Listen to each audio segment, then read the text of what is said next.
out to the ball game. Take me out with the crowd. Buy me some peanuts and cracker jack. I don't care if I never get back. Let me root for the home team. If they don't win, it's a shame. For it's 1, 2, 3 strikes, you're out at the old ball game.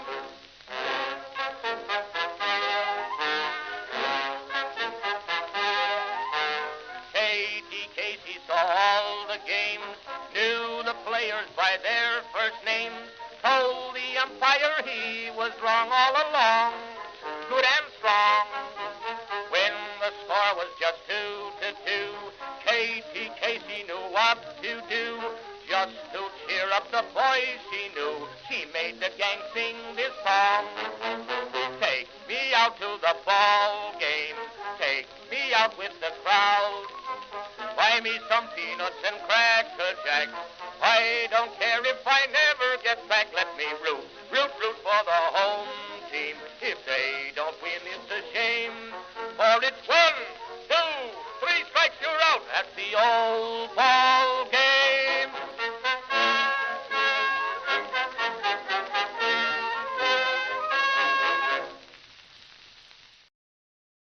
Greetings, folks, and welcome to live coverage of Orioles baseball, where this afternoon the Baltimore Orioles will be taking on the Kansas City Royals in the second game of a 3-game series at Kauffman Stadium in Kansas City. How you doing, everybody? It's your old pal, the BirdWatcher here. People call me BW for short. That works for me. Welcome back, folks. We've got another day of baseball here in Kansas City. Hopefully the weather will be a little bit better than last night, and hopefully the result will be a whole lot better. The Orioles, things are tough all over, folks. A 3-game losing streak early in the season.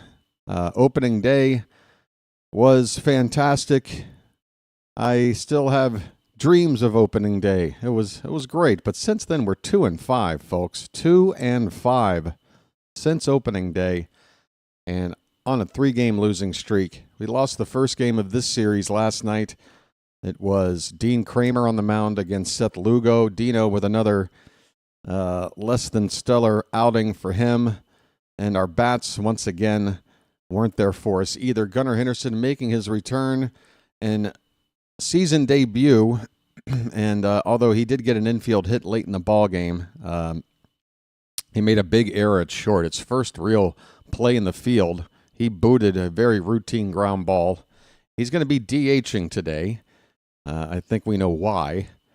And I did see on Twitter that he was fielding some ground balls today. I think we know why. We made a lot of mistakes. A lot of mistakes are going on with this team right now. Defensively, base running, plate approach, and the pitching. I mean, there really isn't a whole lot to point to right now and go, yeah, well, we're doing that right. It's tough. We got to get our act together, and hopefully it starts today. A 4-game losing streak, I can't take it, folks. I can't take it. Let's try to win it today. Tomoyuki Sugano is going to make a start, his second for the Orioles. First one did not go as planned. It wasn't the worst performance. It's just that he wasn't able to go more than 4 innings due to hand cramps. Luckily, he wasn't needing to miss any time because of those cramps, but we're a little worried that it's going to be a reoccurring thing.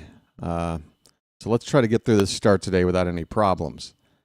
He will be taking on the Royals right-hander veteran Michael Wacha in today's pitching matchup. And I'll go over the starting lineups here in just a minute. This game should be starting in about 5 or 6 minutes. Also, keep in mind that my neighbor is moving out in like 5 hours. I think I just heard him moving around. I think he heard me go on the air. I think he's pissed already. But what are you going to do? One more night to get through with this guy. How you doing, folks? Charm City chat. We need a win today. We need some positive vibes, okay? Can we try it? I mean, is sitting there and talking about how many double plays we've hit into helping us at all? I don't know. Can we just try as a change-up in our pitch mix to maybe will this team to a victory today with a little bit of positivity and good old-fashioned optimism. We need it, folks. It's a long season, and this team is better than our record would indicate, I think. But we do have to make some adjustments. It's true. We can't just sit back and wait for this team to get better. Adjustments need to be made. Hopefully they are working on that. We'll just have to wait and see. Hopefully we'll see a response today. Let's take a look at the starting lineups. Actually, give me just a sec. Get this game up on the screen first. Priorities, you know. I've got my priorities in order. Always. That's one of the things I'm known for. BW, now that's a guy with his priorities in order. Nobody's ever said that about me. No one has ever. I've never thought it about myself, so I don't know why anybody else. Okay. Looks like that's the game. Okay. Game is up.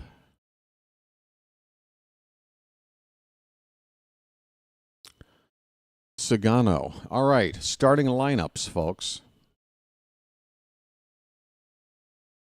Leading off and DHing today, Gunnar Henderson. Jordan Westberg will bat second and play second base.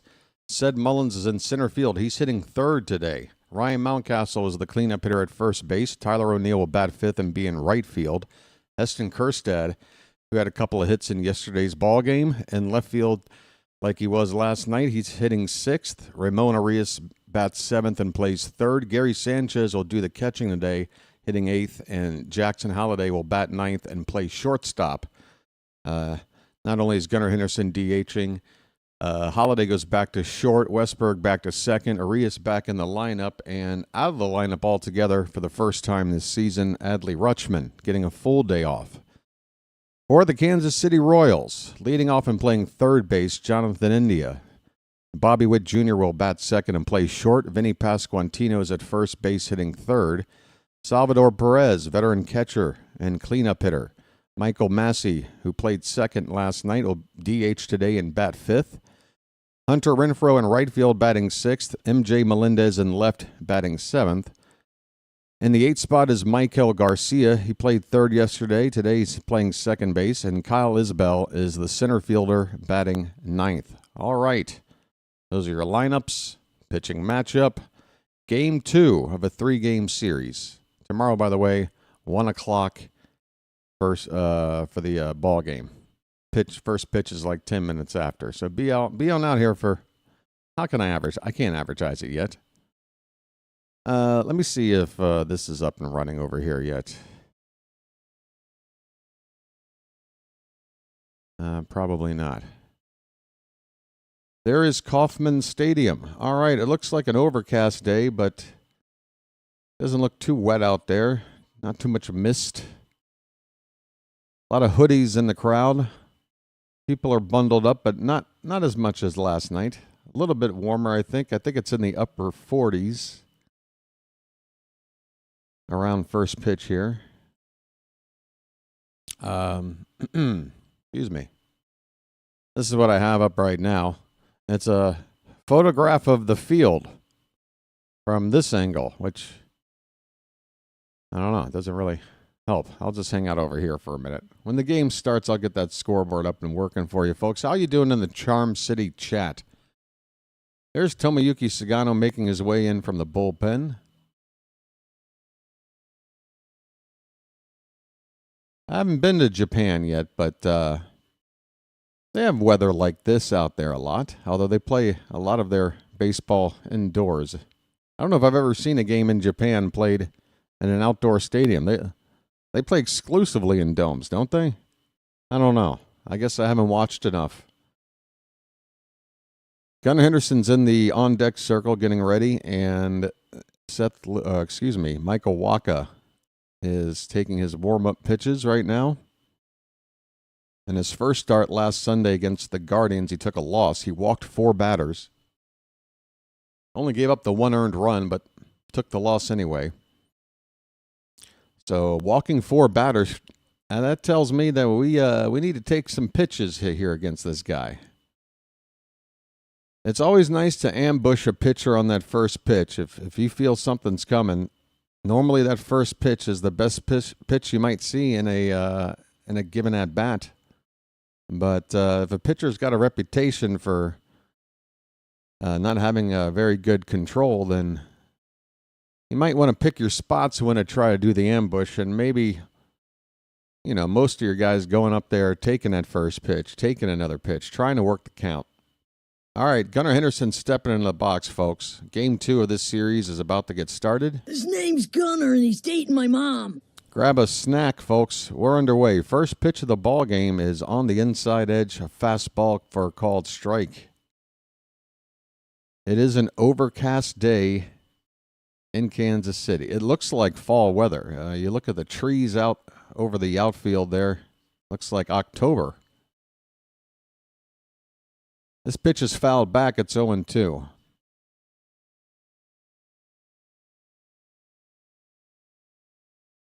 There's a couple of Oriole fans in the crowd. How you doing? How you doing, hon? The 0-2 pitch is low and in. Yeah, the Royals wearing their powder blue jerseys with the shirts and pants. Orioles with orange shirts and gray pants. This is a pitch just below the zone. Count even up at 2-2.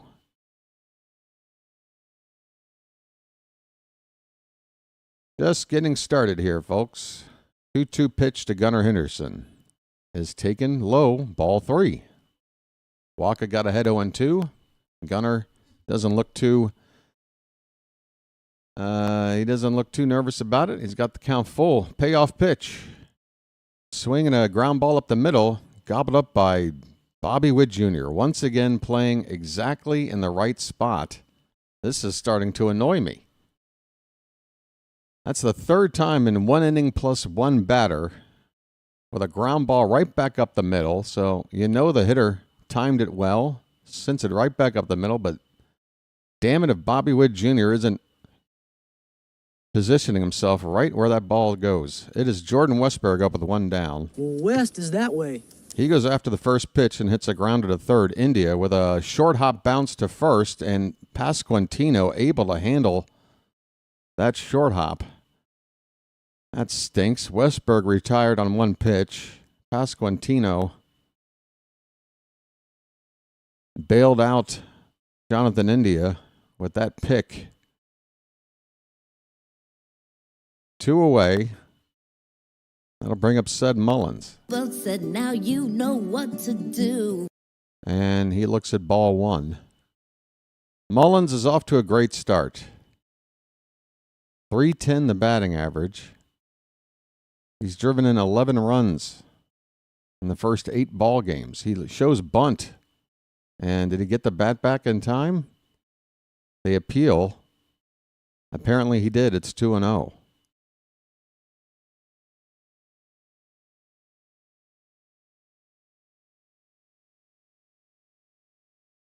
Next pitch is in there for a strike, a cut fastball from Wacha.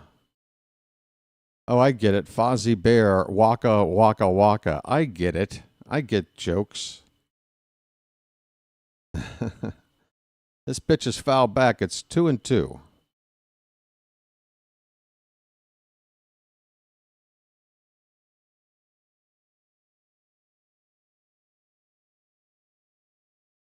Sed Mullins has hit in 6 different spots in the lineup in the team's first 9 games, which is a little bit crazy.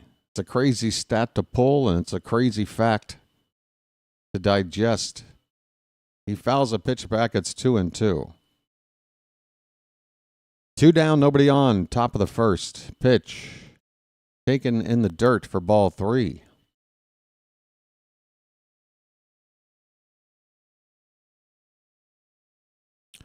Mullins has done great off of Wacha lifetime, 400 average, 8 hits and 20 at-bats. Only Aaron Judge has more RBI right now in baseball. He's got 17, as this pitch is fouled off to the left behind the third base dugout. Still a full count. Come on, Sed, you know what to do. Payoff pitch. Swing and a miss on a fastball, belt high, and the inning is over. The Orioles are retired in order. We head to the bottom of the first, Baltimore nothing, and the Royals coming up, Tomoyuki Sugano making his way onto the field. Fingers crossed, folks, fingers crossed. We can get a quality outing from this guy. We need it.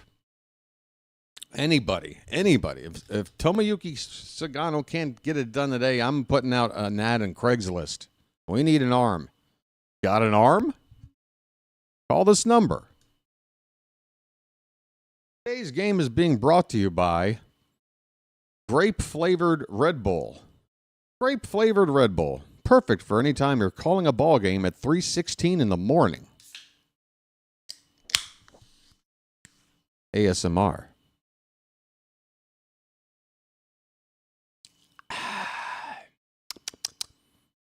Lovely. Hey, folks. Just going to do what I do, and you know, I do it all the time, and I'm going to keep doing it. You know, you get here early in the ball game. Just a gentle reminder, hey, if you haven't hit that like button already, go ahead and get that out of the way. We've got 2 hours and something worth of content left to go. We got all afternoon, but the longer I wait to get you to do it, the more chance there is I forget, you forget, somebody forgets. So do it now. What are you waiting for? Do it. Do it now. All right? Appreciate it. Like button. It's a fun concept. Us YouTubers love it. I've not been watching the current season of White Lotus. I have been catching up on the show. I did not know about this show until recently. Mike White, creator, writer, director. I'm very familiar with his stuff, going back to the days of Chuck and Buck. If you know, you know. All right, first pitch from Sugano's in there for a called strike on a sinker to Jonathan India. And the next pitch is lifted in the air to left. Not a whole lot behind this swing. Hanging up there for Kerstad. He makes the catch, 1 down. Sugano gets the first out on just 2 pitches. That's what I'd like to see. Here's your stinking like. Thank you, Logan. You know what? Thanks for your frickin' like, all right, buddy? This frickin' guy over here, huh? And I want to thank you very much for that. I really do. Strike 1 on the outside edge to Bobby Witt Jr. And the next pitch is off the plate outside. 1 ball, 1 strike. Witt hitting .241, so he's not even hitting like his normal self, and yet last night he showed why he's the star player on this team and one of the best damn players in all of baseball. This guy gets it done in every facet of the game. He is a pest. We got a 1-2 count on him. Pitch. Pop foul out of play.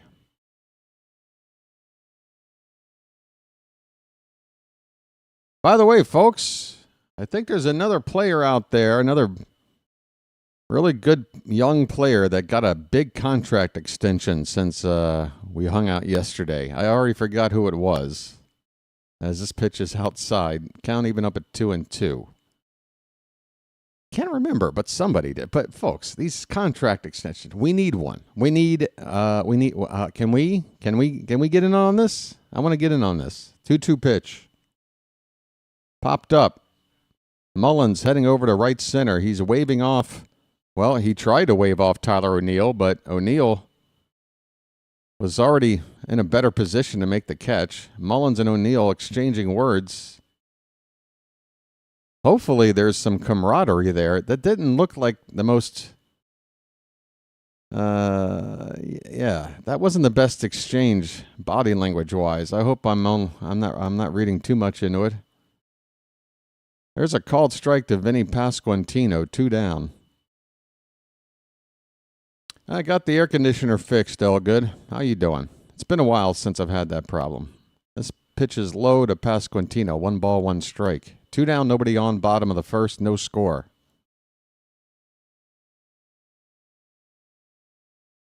Yeah, we need 4 or 5, Dan, but a couple of them are really just, it's just not feasible, you know. Again, if you got Scott Boras as your agent, it's a non-negotiable. He doesn't do extensions. He wants every one of his clients to test free agency. And the better player you are, the more he wants to do that because he knows there's more money to be made that way. And he's got the track record to show that he's got a point. 1-2 pitch to Pasquantino. Swung on and missed. Gary Sanchez applies a tag to complete the strikeout. But Sugano with a 1-2-3 inning. And very encouraging.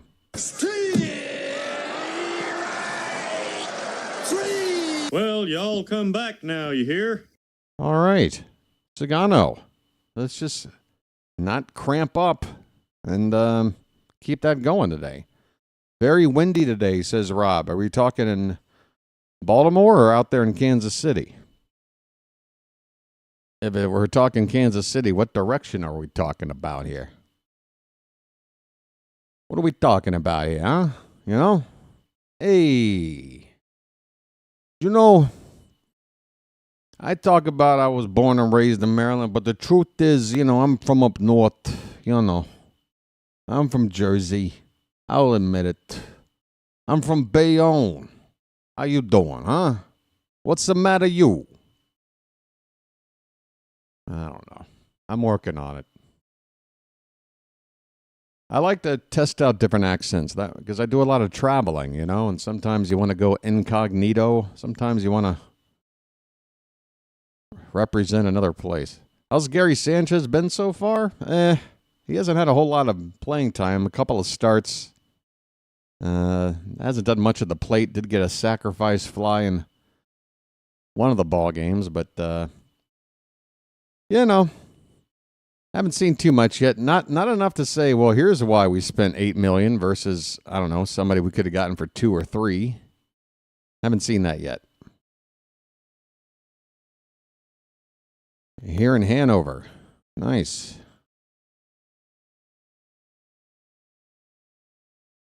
The broadcast is talking about how the wind is going crazy in the outfield. I'm also around 25 seconds behind the chat. Well, Rob, have you hit that live button? Why is Rob falling behind? Wasn't this an issue yesterday? What's going on, Rob? You back to dial-up internet? What are we doing? You on Prodigy or AOL? What are you working with? Ryan Mountcastle coming up. Okay, mount up. Oh, by the way, I got a Sugano drop. I should have played it after that strikeout. Here it is.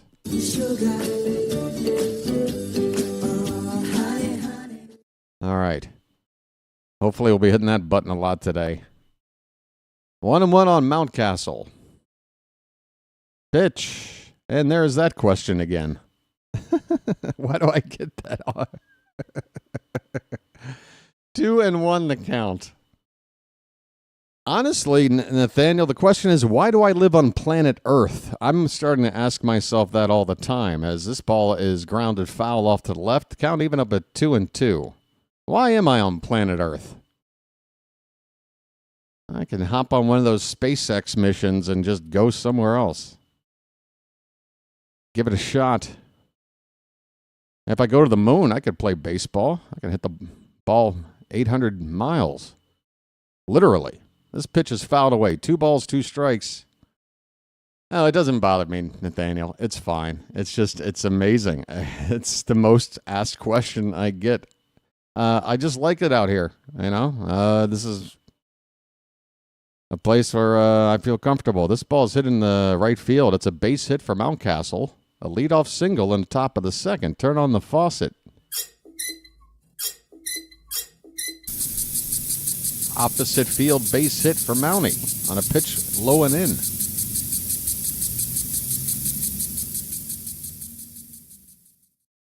All right, here comes Tyler O'Neill. He's hitting .346.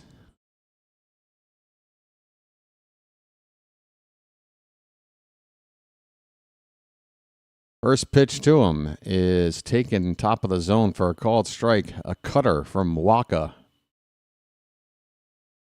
346 from O'Neill. He's everything we thought he would be. The only issue is yesterday, he did not slide on a play at the plate that he should have, and he got tagged out. Takes high for ball one. 1 ball, 1 strike.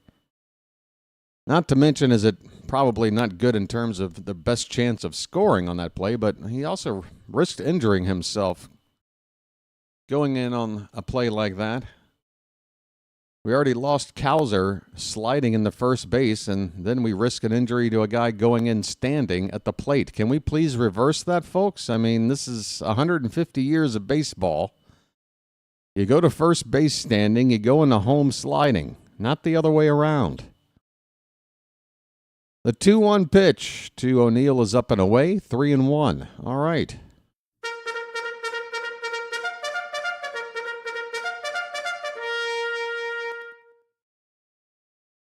Runner at first, nobody out. And the 3-1 to O'Neill is a called strike, full count. Ahoy there! Anybody home? I hope so. I hope our offense is home today. Heston Kjerstad is on deck. Couple of hits yesterday. Payoff pitch coming to Tyler O'Neill. Here it is. And that is inside ball 4. We got 2 on and nobody out, folks. I'm walking here. I'm walking here. Okay. All righty then. Let's get it going, folks.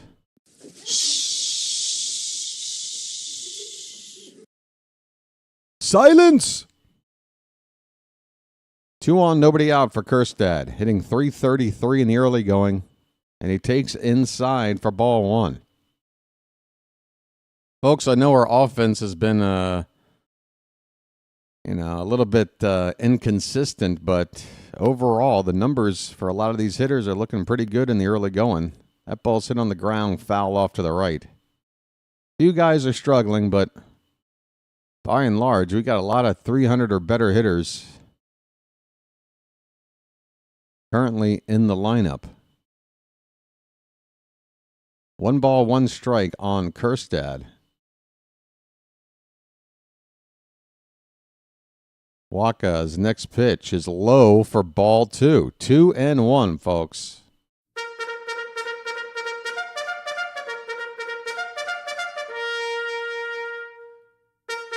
Uh-oh. Got the double bugle time. 2-1. Hit on the ground hard, but foul down the right field line. Count even up at 2 balls and 2 strikes. Hey, Charm City Chat, can we do a quick lag check? I say a number, you type it in, we get an idea of how far behind we are from each other. Here's the number, 5. Punch it in, 5. Real quick. Double time. There it is. Looks great. That is healthy. Here's the 2-2 pitch. Hit on the ground, and again foul. All right, folks. Thank you so much. If you're just now hearing the number 5, then it's you. It's not me. It's you. If you've typed it in already, you're nice and healthy. 2-2 pitch. Popped up. Shallow. And on the foul side of third base, Jonathan India makes the catch. Oh, boy. Once again, a non-productive at-bat. In a situation where at least get these runners moved up a base. Come on now. 1 down, first and second, and Ramon Urias. He's hitting .429. I have a brother. I mean, we've got guys.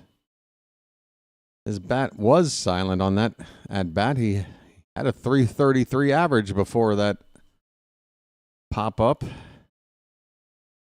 0-1 on Ramon. Mountcastle at second. O'Neill at first. The pitch. This one's hit on a bounce to third. India will go to first base, his only play, to get the second out.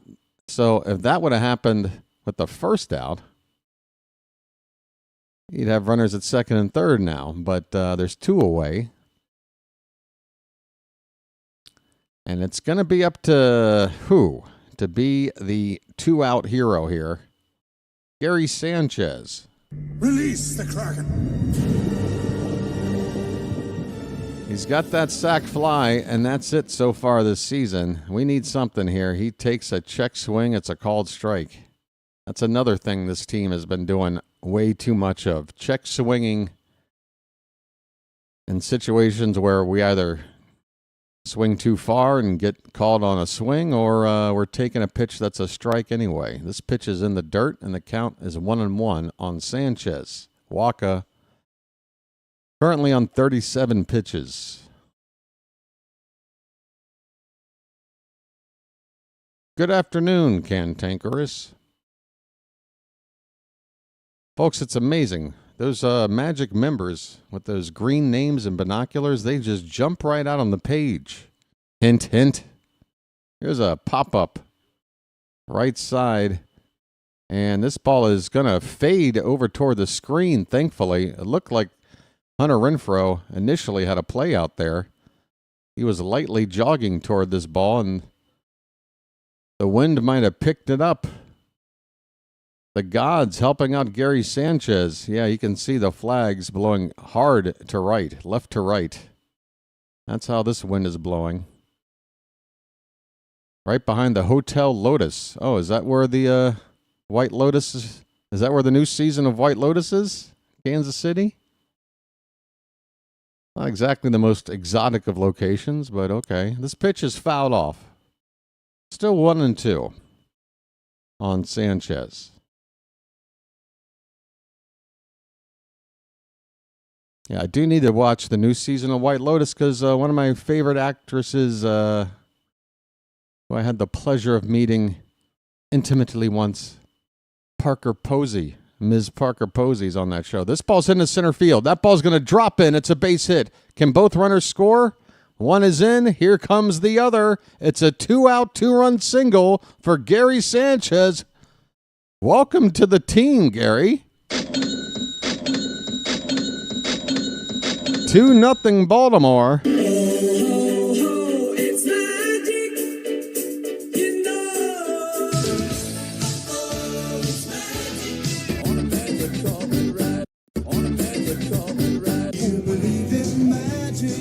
Two nothing Baltimore. Jackson Holliday goes after the first pitch, and this ball's hit into left, caught out there by Melendez to win the inning. One pitch, Holliday didn't have a chance to say hello. But a big, clutch, 2-out, 2-run single by Gary Sanchez. He's got one hit, and he's driven in 3 runs in his limited playing time so far for Baltimore. A big hit there to get the Orioles the early lead. A 2-out, 2-run single. Your boy's liking it. We go to the bottom of the second. Orioles 2, Royals nothing. All right. How you doing?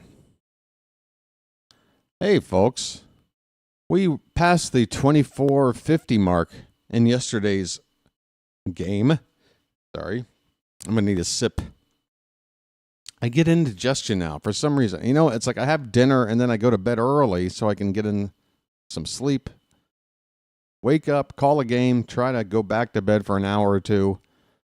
I tell you what, this can't be good for my body. This can't be good for anything. But, you know, the point is, I'll eat something, and depending on what I have, you know, sometimes it won't sit right on my stomach because then I try to go to bed too early, you know. You ever try to go to bed too soon after eating? It's not a good idea. Then you wake up and you got this indigestion. It happened twice in a row. I got to stop. I got to figure out a way around that. I don't want to have to take like a, what do you take for indigestion, antacids? I don't have to do that every day. I don't know. What do you think? We got a doctor in the house? I don't know. You tell me. Yeah, hi, I'm a Dr. BW. Here's my advice. Stop smoking, stop getting stoned, stop drinking Red Bulls. Let's see. Stop having sandwiches. All right, I get it. I'm not healthy. Yeah, see? Yeah, there you go. All good. I already beat you to the punch. But it's what I got. And it's what's going to help me call this ball game, folks. Got to take the good with the bad. Probably. Speaking of probably, we're probably going to get another good inning from this guy.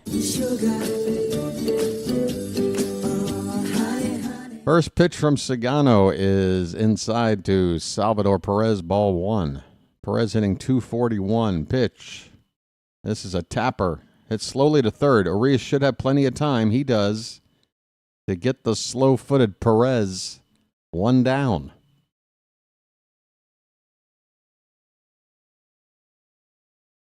So far, Sugano is really making it look like, gee, if you just throw, strikes and let the guys put the ball in play, you can get outs and you can get them rather quickly, and your pitch count isn't going crazy. Here's a curveball. Nice get me over curveball. First pitch strike to Michael Massey.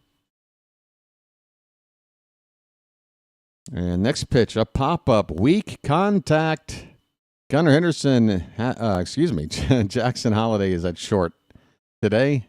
He's got it. 2 down. 16 pitches, 5 outs. I'm loving life. Sugano. He's going to take you by surprise and make you realize, Sugano. He's going to take you by the hand and make you understand, Sugano. Here's Hunter Renfroe, batting 1-1-1.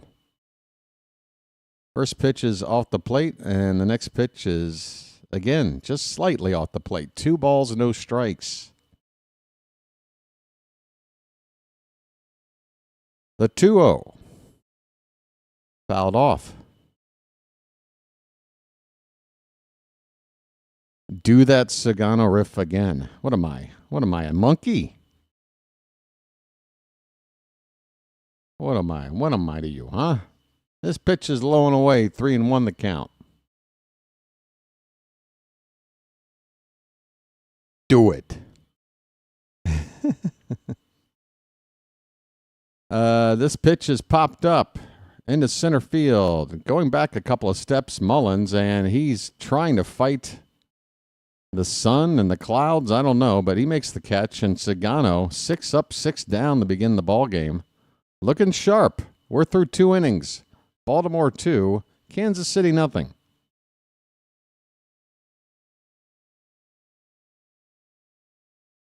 Is the grape Red Bull good? I don't know. I mean, everybody's got their own preferences. All I want out of a drink that's like flavored is just don't have that weird aftertaste. I'm not expecting there to be real grapes in this thing. It's some kind of synthetic grape flavor. Just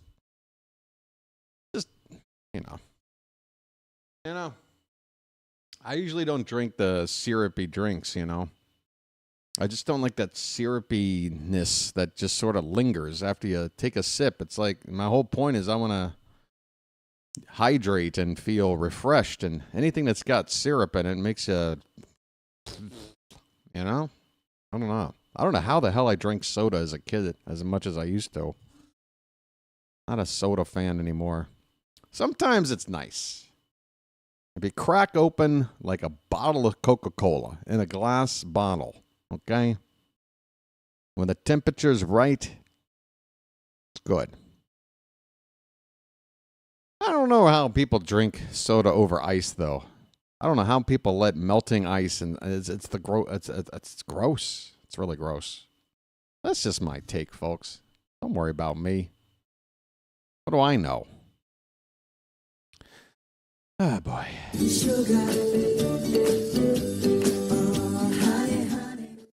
Sorry. Tomorrow, you can see scrolling right now at the bottom of your screen. Game 3 of this series, final game before we head out to Arizona. Cade Povich against Chris Bubich. That's right, it's our itch against their itch. The battle of the itches. Which sounds like somebody just getting out of R&R. I don't know what I'm talking about. Gunnar Henderson's up.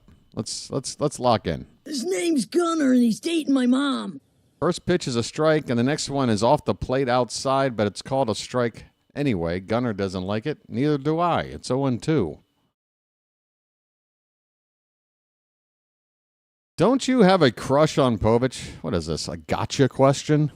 The 0-2 pitch is low. 1 ball and 2 strikes. What is this, Entertainment Tonight? Yeah, I got a crush. What do you want me to do about it? 1-2 pitch. Swing and a miss, and Henderson down on strikes. Change up. See you later. I said what I said, and I don't take it back. All right? He's married. What do you want me to do about it? I don't break up families. Here's Jordan Westberg. Well, west is that way. I ain't like that. 0-1 the count. Pitch. Outside edge. Might have been on the outside edge. Catcher was set up inside, though. I think that had some of the reason behind getting that ball called for us. It was a good result. 1 ball, 1 strike. Swing and a miss on a fastball at the bottom of the zone, 1-2. No judgment. Just want to make sure everybody, look, I got the hots for Cade Povich. This pitch is foul back. Still 1-2. I don't know. He's dreamy. What do you want me to tell you? He's dreamy. He's a heartthrob. What are some of the things that like a 13-year-old girl says about Joey Lawrence in 1989? Whoa. Whoa, I'm like a heartthrob. Whoa. 1-2 the count on Westberg. Pitch is off the plate, 2-2.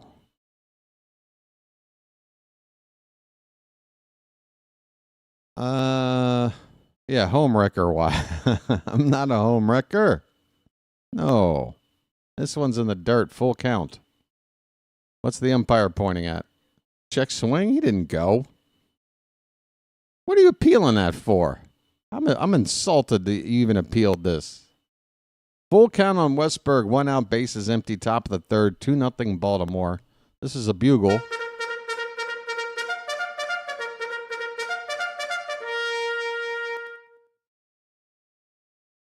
Whoa. Payoff pitch. Lined foul down the third base line and booted by the ball girl down there. Fire her. Somebody contact Doge. This was not an efficient way of fielding the baseball. Full count on Westberg. 1 out, nobody on. Wacha's 54th pitch of the day is hit on the ground to short. 1 bounce to Witt over to first in time, 2 away. Wacha trying to settle down after giving up 2 in the last inning. Retires the first 2 here today. Yeah, sorry, all good. Let's keep that word out of it. Slipped out. I'm sorry. Maybe I'll get fired now. Here's Ced Mullins. Pops up the first pitch. And it will go where? I don't know where that went. It's off the field. Well said, now you know what to do. Strike 1 to Mullins. Next pitch. Oh, hit hard. On the ground on a bounce to second. Right to Garcia over there. And that'll end the inning. Mullins grounds out. 1-2-3 go the Orioles. We lead it, though. We're heading to the bottom of the third. Sugano is the first guy out of the dugout. Look how quickly he wants to get back out on that mound. He's ready to go. He is ready to go. And I like to see that. I like that. He may not be able to communicate with the rest of the team much, obviously the language barrier, but it's body language sometimes that can be all the language you need. You hear what I'm saying? Hey, Cantanker is jumping in with a super chat. Message for you, son. Thank you so much there, Cantankerous. That's a $5 super chat, and he just wants to say one thing. And let me set him up.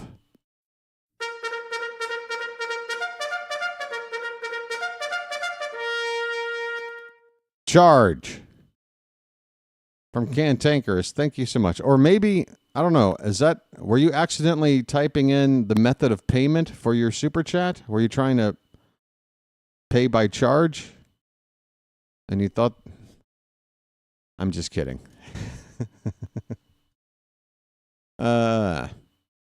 Folks, if you send a super chat, please don't accidentally send your credit card numbers. All right? Be careful. How you doing? Baxter, Alan, Matt, Elgood, Travis, George, Bobo, GP3, Dan, El Duderino, Mazzo, Ms. Janet Hill. Janet, it's a bit of a sausage fest in here today. I hope you're all right with that. MG, RW Clippy. Lots of peeps. And we still got a lot of people out there that haven't hit that old like button. Just a little friendly reminder as we begin the bottom of the third. Sugano's first pitch is a called strike to MJ Melendez, who's hitting just .063. Just to let you know, that's not good. This pitch is off the plate outside, 1-1, a splitter, missing the zone from Sugano. 1-1 count. Swing and a miss. A cutter up and in. And the count 1-2. Oh, what do we got here? Ben McDonald and Kevin Brown showing off some what? Kansas City barbecue, I would assume? What's the point of showing me Kansas City food unless it's barbecue? Looks like they put the onion rings right on the sandwich. Swing and a miss. Melendez goes down on a split finger from Sugano. Well, y'all come back now, you hear? Folks, anybody enjoying this song yet? 7 up, 7 down. Here's Michael Garcia. He goes after the first pitch, hits it softly to right to Tyler O'Neill. A 1 pitch out, 8 up, 8 down for this guy. I'm happy to put that in the soundboard today. A semen sandwich. All right, no comment. Just maybe hold the tartar sauce.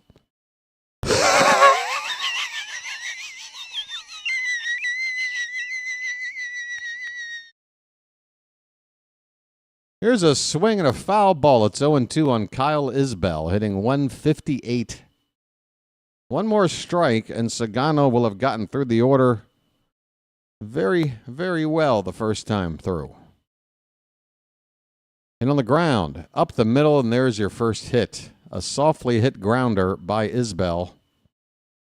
A 2-out knock.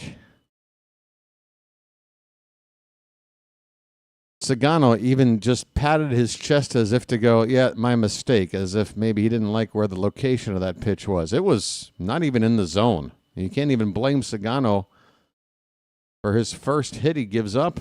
That pitch was off the plate outside, and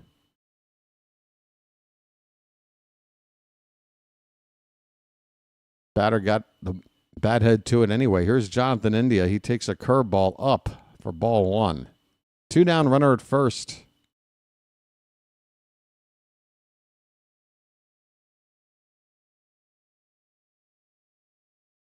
And there's a check on the runner by Sanchez after that pitch. Isbell back in there at first. But that was ball 2, so 2-0 now on India.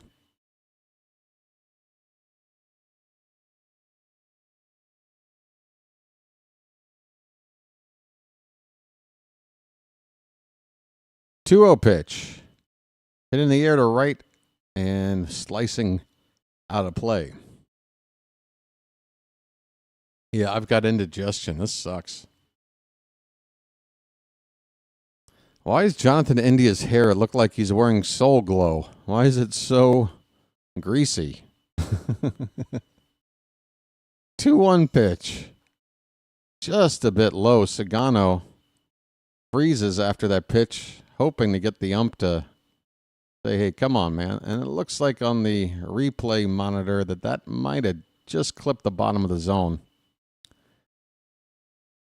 Does not get the call. Instead of 2-2, it's 3-1 on Jonathan India. 2 down, runner at first. And Jonathan India's hair is absolutely glistening.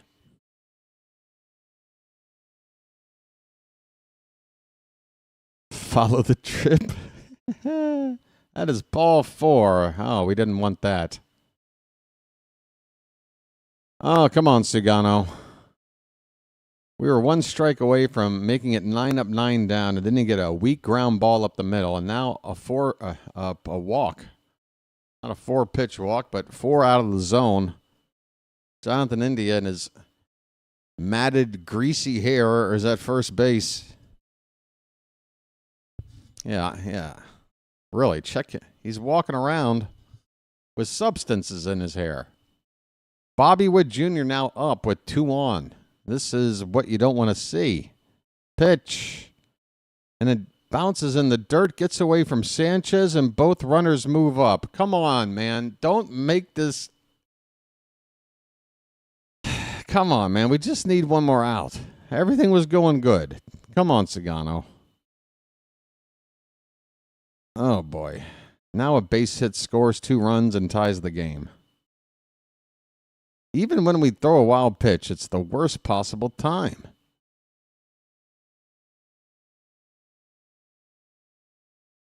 One-zero pitch. That ball's hit on the ground and gobbled up by Mountcastle at first. He'll go to the bag himself, and Sugano gets out of the jam. Thank goodness, folks.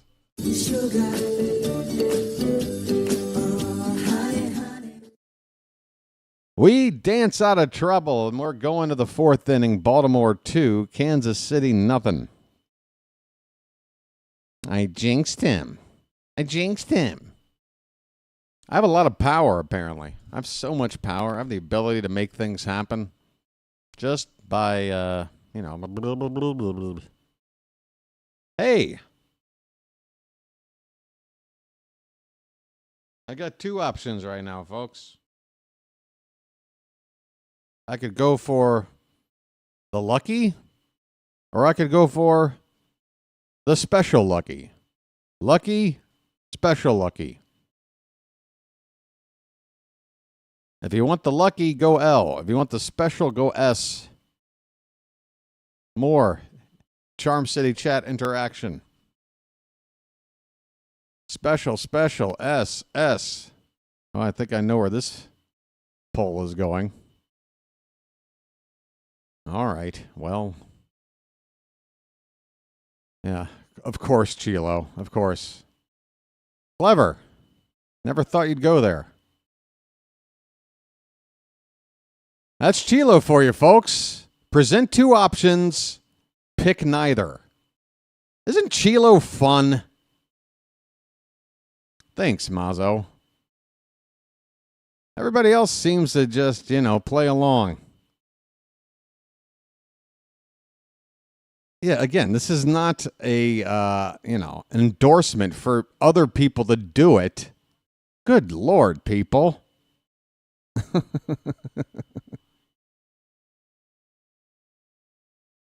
Oh, my goodness.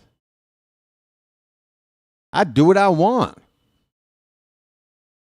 Yeah. Anyway, Ryan Mountcastle is going to lead it off top of the fourth. Pitch is outside for ball one. Mount up, folks. Okay, mount up. Yeah, everybody do what they like, and your boy going to do what he likes. This pitch is fouled away.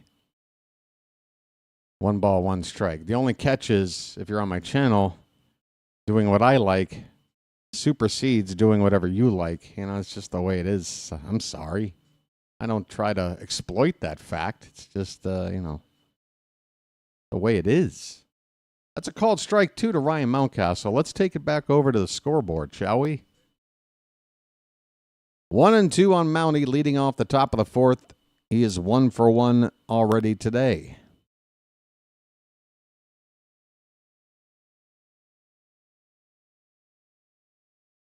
Pitch number 60 on the afternoon is a swing and a miss on a changeup that fooled Mountcastle. Pitch below the zone. He went after it. 1 down, top of the fourth.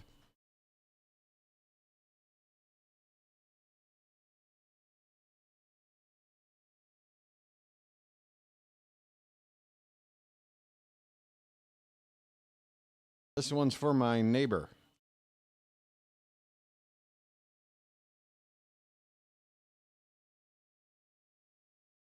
Tyler O'Neill's up. Ahoy there! Anybody home? First pitch is a strike. He walked his first time up. And he pops this one up. Did he get enough of it? And it's lost by Isbell. That ball is all the way to dead center field, bouncing off the base of the wall. Boy, O'Neill off the bat. I didn't think going to center field on a pitch that low, he was going to be able to do much with it. But that just shows you the kind of power this dude has. Tyler O'Neill, blast one to straightaway center field, a double off the base of the wall. With 1 down, we got a runner at second base. Splish, splash, I was taking a bath. Isbell had no idea where the ball was. Here's Kerstad. First pitch swinging, and a line drive caught by Witt, and he'll throw to second for the force to double off Tyler O'Neill. Good grief. Good grief. Inning over, and I tell you what, man, Bobby Witt Jr., look at this catch. And just the casual toss to second. O'Neill can't believe it. That ball hit hard. The way it just swerved off of the bat, you just felt like that ball was ticketed for the opposite field gap. But Bobby Witt frickin' Jr. Think I'll call the home run derby again this year. I have no idea, Elgood. I kind of made that decision on the fly then. 4 months away or whatever it is. I have no idea. I mean, obviously, if I can, I will, but I just can't commit at this stage. You know what I'm saying?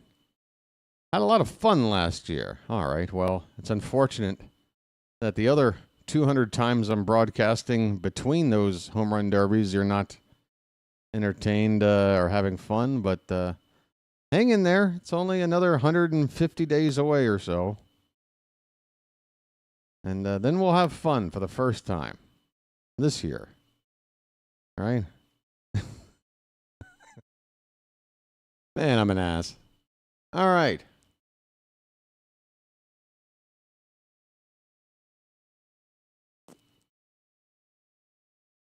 All right. I think you guys picked the right one. Whew. I might have to switch over to the regular. This is doing too good of a job.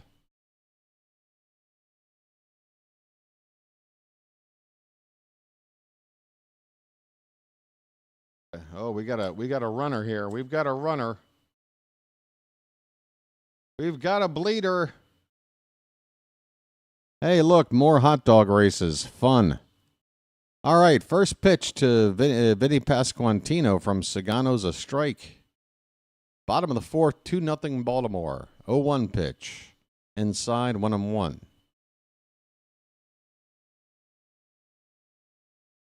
Pitch count for Sugano's doing just fine. 12 in the first, 9 in the second, 15 in the third. And the 1-1 is a splitter off the plate. 2 balls, 1 strike.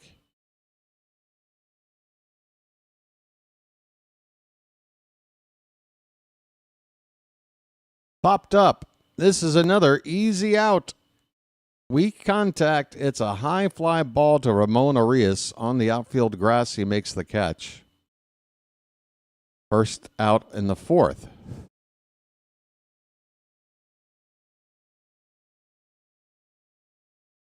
Sugano looks all business out there, it has to be said.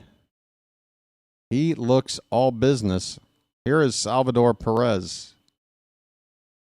First pitch is taken for a strike. And how about that, folks? Getting ahead of the batter with regularity. It's helpful. A 1 pitch. Swing and a miss. Got a whiff on the fastball. Count is 0-2.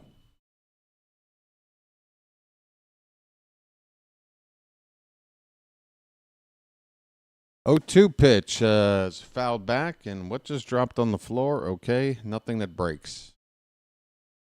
Still 0-2 on Salvador Perez, 0 for 1 so far today. Sugano, I believe, is 35, Ms. Janet. Is that in your age range? Does that work for you? Here's a swing and a miss. Sugano.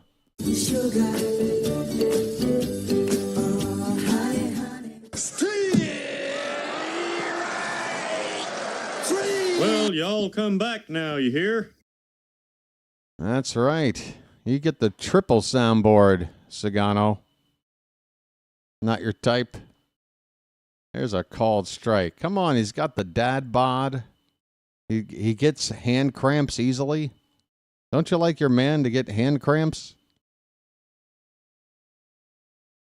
You know, it's kind of like, what do you call it? Like when like your wife or spouse is like going through labor, but you feel the same pain they do, like a vicarious pain. Like he's cramping. He knows what cramping's like. 0-2 pitch. High, 1 ball, 2 strikes. Michael Massey at the plate. I don't know what the hell I'm talking about. Sometimes I go for the joke, and it just it goes nowhere. This pitch hit on the ground, and that's a fair ball. Mountcastle flips it to Sugano, and the inning is over. Folks, Sugano, all smiles out there. 4 shutout innings. He's given up just 1 hit. The Royals have left 2 men on base. The Orioles just 1 man left on base. We go now to the 5th inning, 2-0 Baltimore. Do your best low pay. You know, Rod, if you want all of these requests met, all you got to do is send a super chat. I'll do anything for a super chat. It's been proven. It's been proven. Look at all the past games out there I've called. Somebody wanted me to spin around in my chair for something. And I did, and I got dizzy. I got dizzy for $1. That's how much of a I am. All right, I got to open up the back door. Don't read too much into that. I mean, for ventilation. Yeah, I did a magic mic dance, impressions, songs. You know, if you want to see that thing where I take my thumb and, I just, if you want to see that, if you want to see more of that, you gotta come good.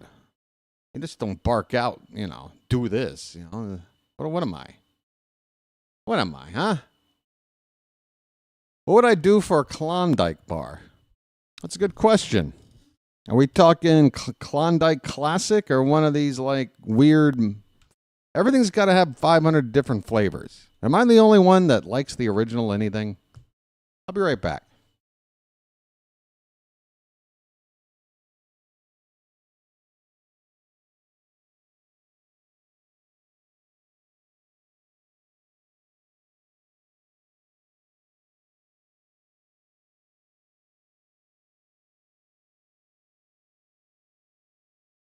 That's right. I'm easy, but I ain't cheap. Actually, I'm pretty cheap, but I'm not free. Let's just modify that. I'm easy, but I ain't free. Here is Ramon Arias. The channel's free. The calling a ball game's free. All of my hidden talents. That's right. Put a little money in the hat.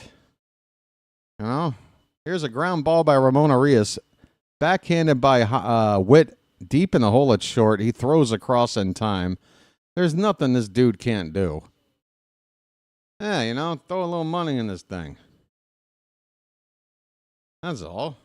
Goes right in there. Just like on the streets. I'm a street performer of the modern age.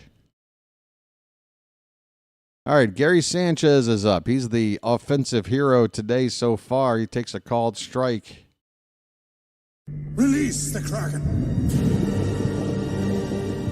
Wind still blowing steadily left to right. I'm more of a mina bird, I'd say, Rod. I just kind of imitate whatever I see going on around me in a mocking fashion. The 1-1 pitch is a check swing, and home plate umpire says strike. On the swing or on the pitch? It was certainly not a strike. And that check swing looked like it should have been appealed. I'm not too happy with that call. 1-2 pitch. Tapped foul at the plate. We'll do it again. Next pitch from Wacha will be number 70 on the day. You know, Kauffman Stadium has been around a long time. I think it's one of the nicer parks around that just sort of stuck in between being an old classic park and being one of the more modern classics. It was one of those mid-century classics. Here's a swing and a miss by Sanchez. He goes down on strikes, 2 away. Yeah, I've always liked the layout and the fact that, I don't know, just the trees and just sort of the regularness of the background. Kind of reminds me of Memorial Stadium. Although you had, you know, some residential housing. But you had the trees. I don't know. It's simple. Sometimes simple is good, but then you got the waterfalls they got built in there. I like the little sort of badge-shaped scoreboard they got right there above the batter's eye. Jackson Holliday's at the plate. He's got a 1-1 count. 2 down, nobody on. Top of the 5th, 2-0 Orioles. Pitch from Wacha is upstairs. 2 balls, 1 strike.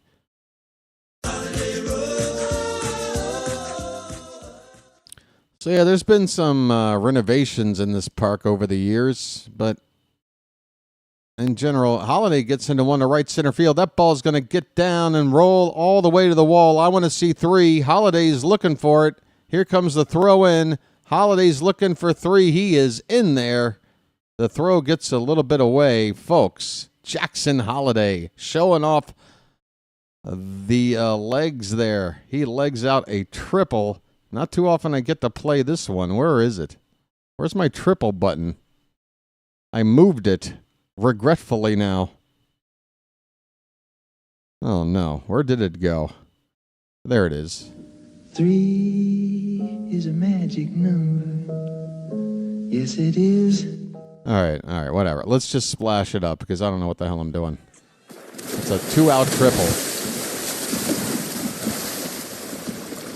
103.8 miles an hour off the bat of Holliday. Gunnar Henderson at the plate. His name's Gunnar, and he's dating my mom. He's got an 0-1 count. Pitch. Take it inside, 1-1. All right, Gunnar, show us that you're back. You came through in spots like this pretty regular last year as one of the top hitters in the league. Can you do something here? We got a foul ball. It's 1 ball, 2 strikes. Yeah, something about that Remax hot air balloon sign out there. Seems pretty old school to me. There's some I like this ballpark. There's a called strike 3 on the outside corner. Gunner sticks around to talk to the umpire about it. Gunner trying to figure out where this zone ends and begins. He'll see the replay of it. It was a strike. Just well placed right on the edge. You gotta protect, Gunner. You gotta protect, buddy. Gunner's not all the way back, all right? He's here, but he's not all the way back. He might have been raking down in AAA, but I don't know how many reps he got playing in the field. You know, he could have played 6 games and only seen a couple of balls hit his way and not gotten a whole lot of practice there. As far as hitting goes, though, it's early. It's early. But maybe that eye needs a little bit more time to get used to judging balls and strikes there on the edge of the zone. We're going on now to the bottom of the 5th, halfway through. 2-0 Baltimore. It's time for a regular lucky. Anything going down at the nightclub tonight? Hey, everybody. We're all going to get laid. There you go. What's your fault? Baltimore. What? Baltimore. Baltimore? What's that? Look, it doesn't really matter, all right? Ooh, ha. Renfroe, Melendez, and Garcia due up for the Royals. We got any out-of-town scores we want to talk about, yeah? Nationals are up on the Diamondbacks 4-0. I'll take you over here because now I get to read it without it being on screen, and that makes me feel like I have a job to do. We got some games coming up later. I just want to let you know the scores of anything going on right now. The Twins defeated the Astros 6-1 earlier. That is something.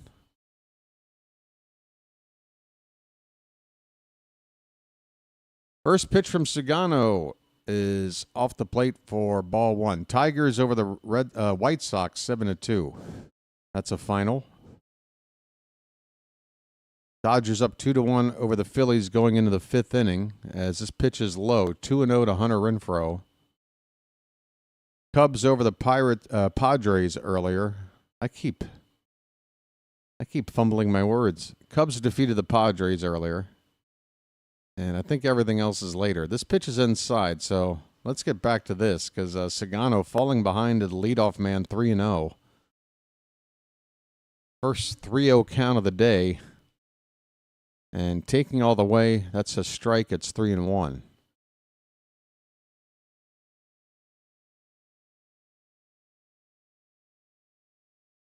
Pitch. Tapped foul to the left. Full count. Sugano falls behind. Now the count is full.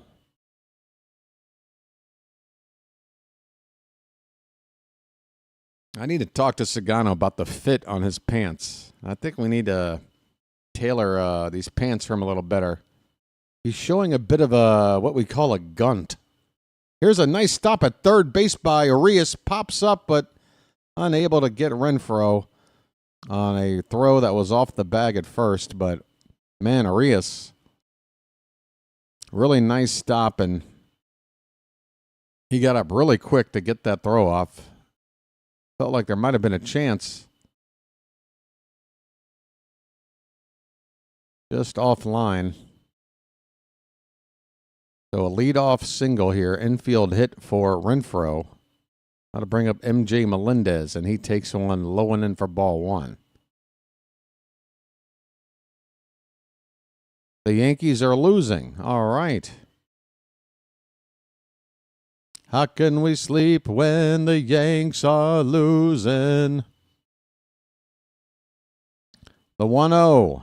There's a strike.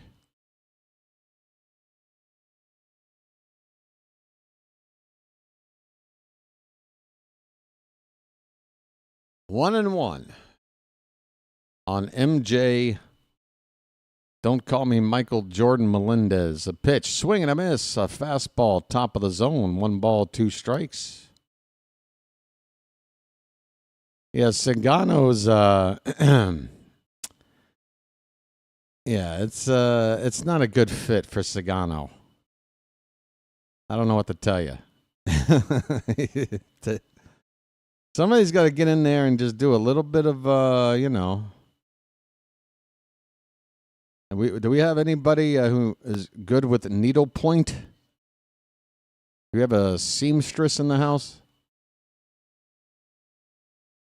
That ball's hit hard in the right and down for a base hit. MJ Melendez with a line drive single to right, and the Royals have the first 2 men on base. All right, well, we've been loving Sugano's work so far, and now he's got maybe his toughest test. He had a couple men on base earlier in the ball game, got out of that jam, but there's nobody out here. And a very swift guy at the plate, Garcia. Don't want to get him on base. He might try to lay a bunt down, to be honest. He takes a called strike on a cutter hitting the outside corner. Good location from Sugano to get ahead 0-1. Garcia not showing bunt there.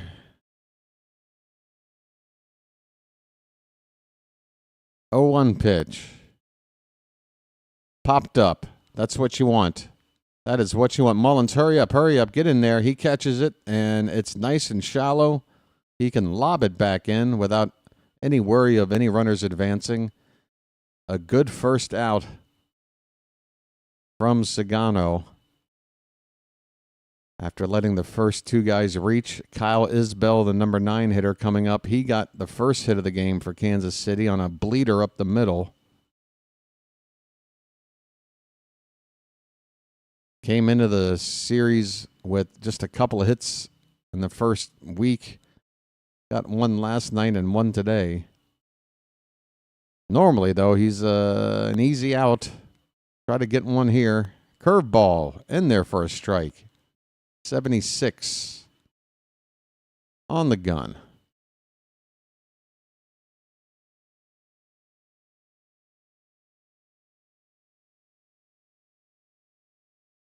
I mean, I can see his junk, folks. I don't know what else to tell you. Swing and a miss. It's 0-2. It's just his junk is just hanging out there, folks. Somebody help this man tailor his pants. This is not a good look. I'm seeing camel toe, folks. I don't know what to tell you. We got an 0-2 pitch. Foul back. I don't know what to tell you, man.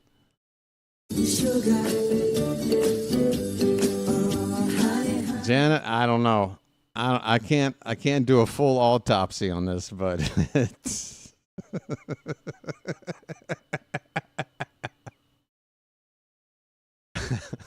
popped up.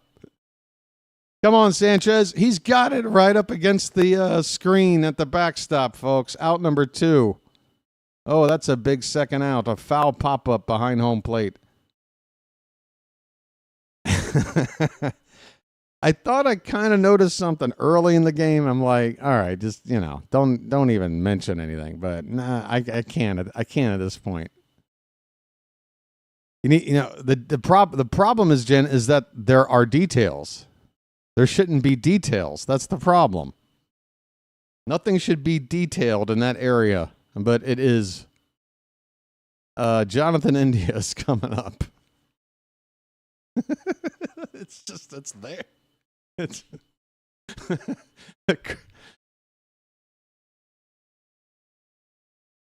yeah. What are you gonna do?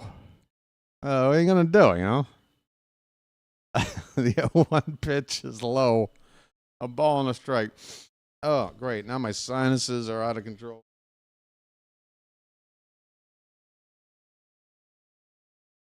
Sorry, folks. Hold on.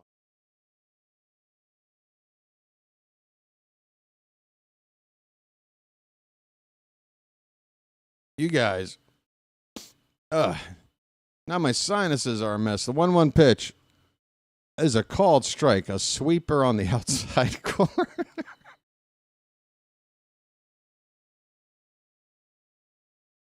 Oh, God. Oh, no. I've opened up a can of worms here.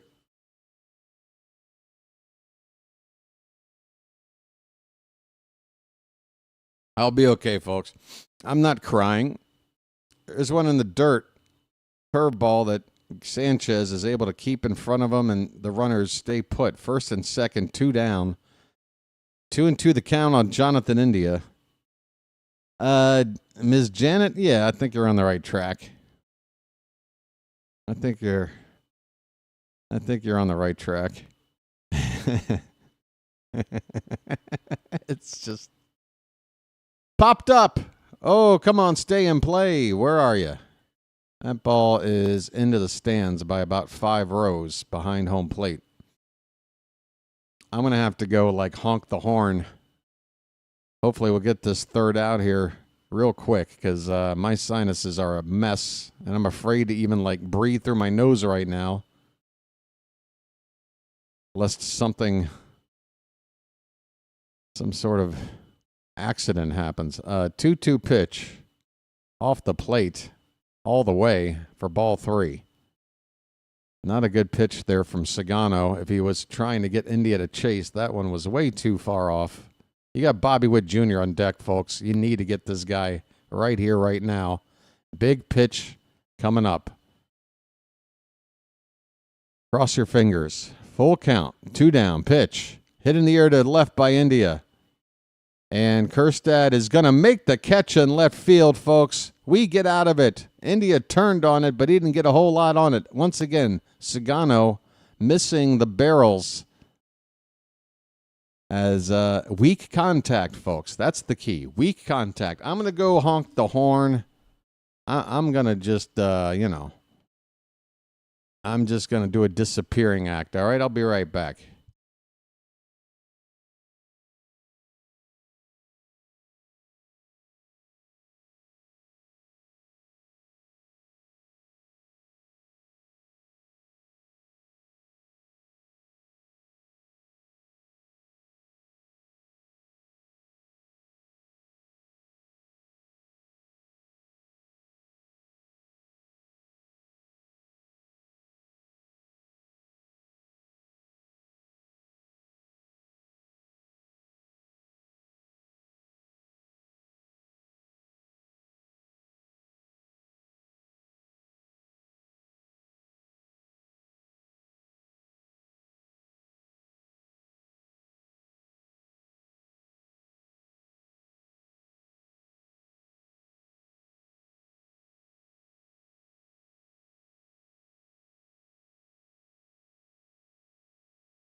How about this? Peace, love, dope. Now get the hell out of here. You get nothing. Well, when you gotta go, you gotta go. This is great. We're on a mission from This being God. Baltimore and all. Cool.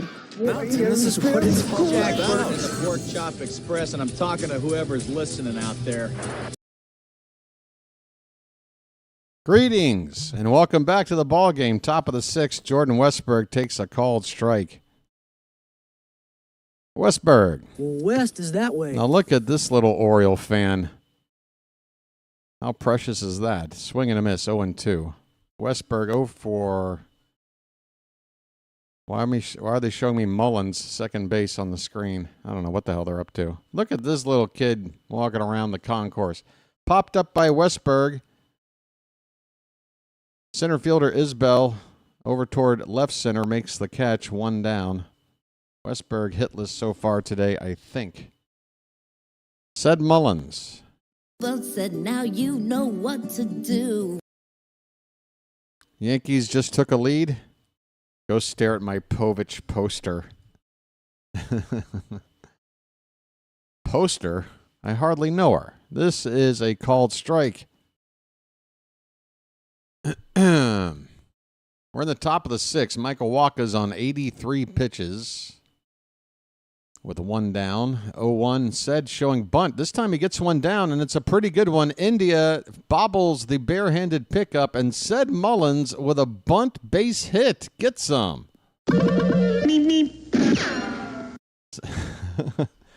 You see that about once every 200 attempts for Mullins. He shows bunt a lot without ever even really trying to lay one down. He does this time, and it's a good one. More of that said. Now swipe a base. I mean, Kansas City's sort of been killing us with paper cuts, the way they get on base and swipe bags. We need to give them a taste of their own medicine. Ryan Mountcastle's up here. He's got a 1-0 count. Okay, mount up. Small ball. Mullins with a nice lead over there. Stays put. Pitch is inside. 2-0. 2-0 the count on Mountie, and that'll get Salvador Perez to jog out to the mound, which, check his heart rate after that. Make sure he's okay. So, folks, you know, Ms. Janet, I'll go back. I'll try to grab a screenshot for you and put it up in the Discord, you know, of Sugano, Pantsgate. We've got controversy here. Look, all I know is we've had some dad bod players out there in the past. Bartolo Colon comes to mind, you know. I don't remember anything looking like. Here goes Mullins. And there's not even going to be a throw.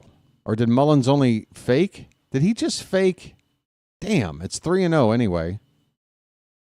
Mullins is really good at faking. He broke, and then they cut away. He sure had me convinced he was off. 3-0 pitch, taking all the way for a strike. Yeah, there's I think it might be like a California maki sashimi. I'm not quite sure.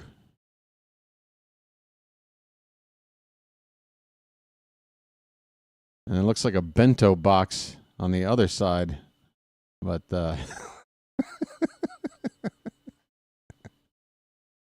hey, it's a little Asian food humor, you know. What do you want me to do?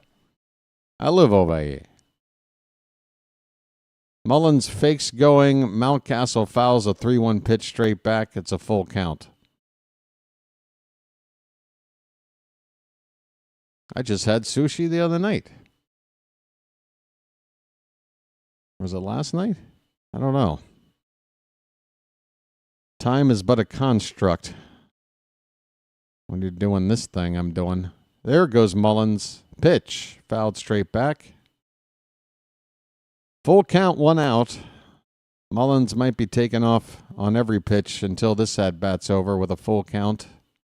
Wacha up to 90 pitches now, so hopefully he's running out of gas and maybe we can get one more hard-hit ball off of him before they go to a fresh arm.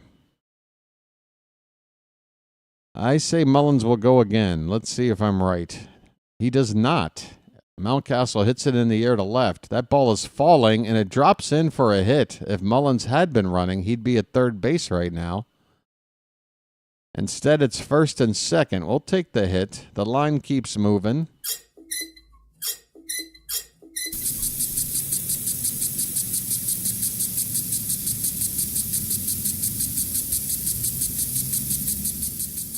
Line's moving, folks.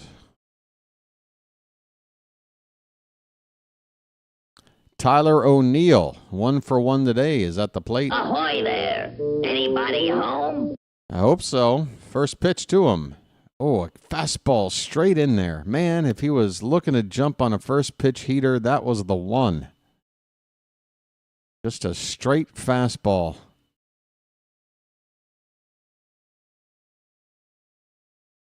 Oh, 1 pitch. Popped into the air. Center field. Isbell is camping under it. Gets some momentum behind him, but it won't matter. Mullins is able to tag to go to third. Unfortunately, there's 2 away now. So we're still going to need a hit to get Mullins home. First and third. Heston Kjerstad coming up.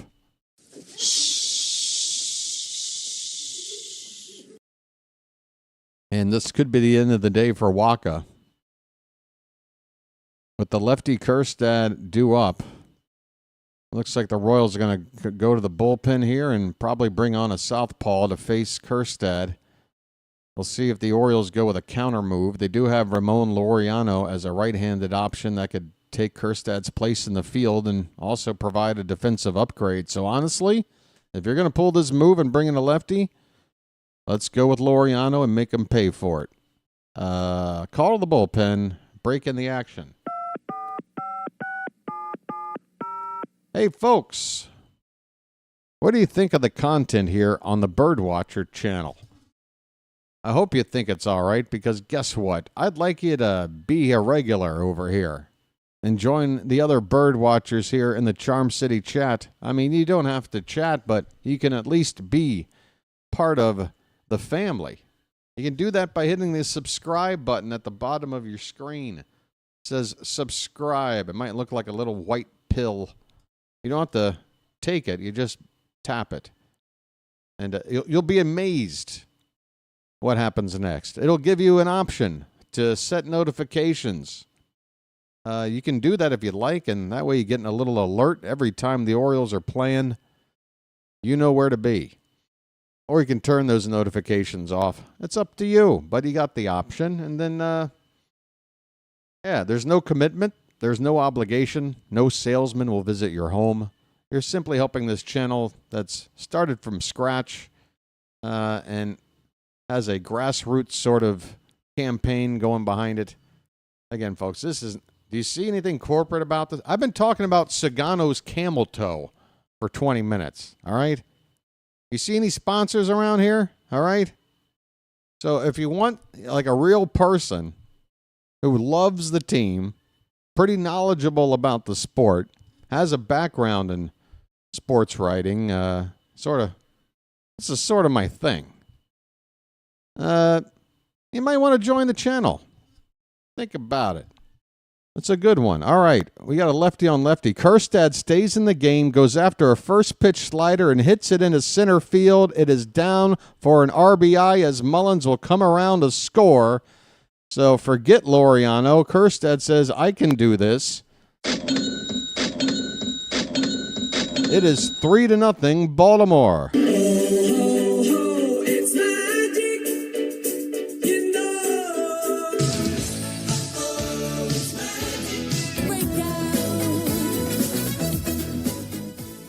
Ramon Arias.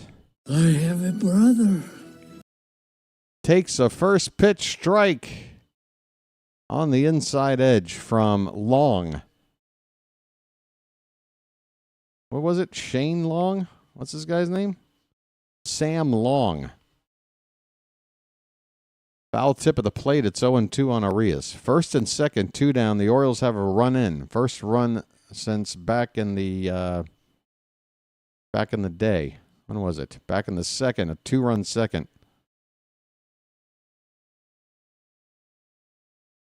You know, back in the day,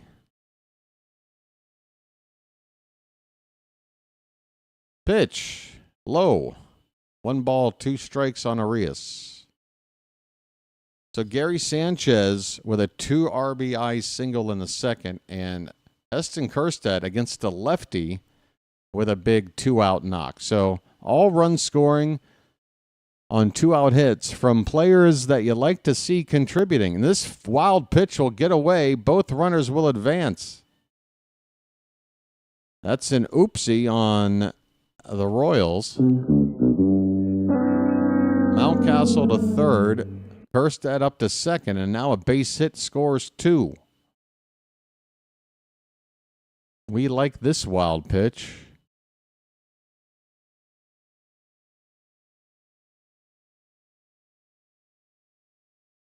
Two balls, two strikes, two down, 2-1. The pitch is upstairs, and a count has run full. Bugle time. Come on, Charm City chat. Make some noise now. Make some noise.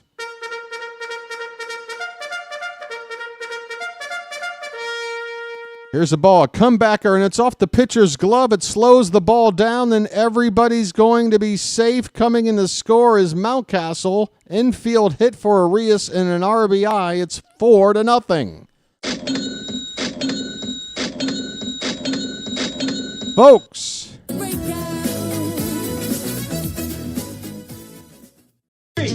Splish, splash, I was taking a bath.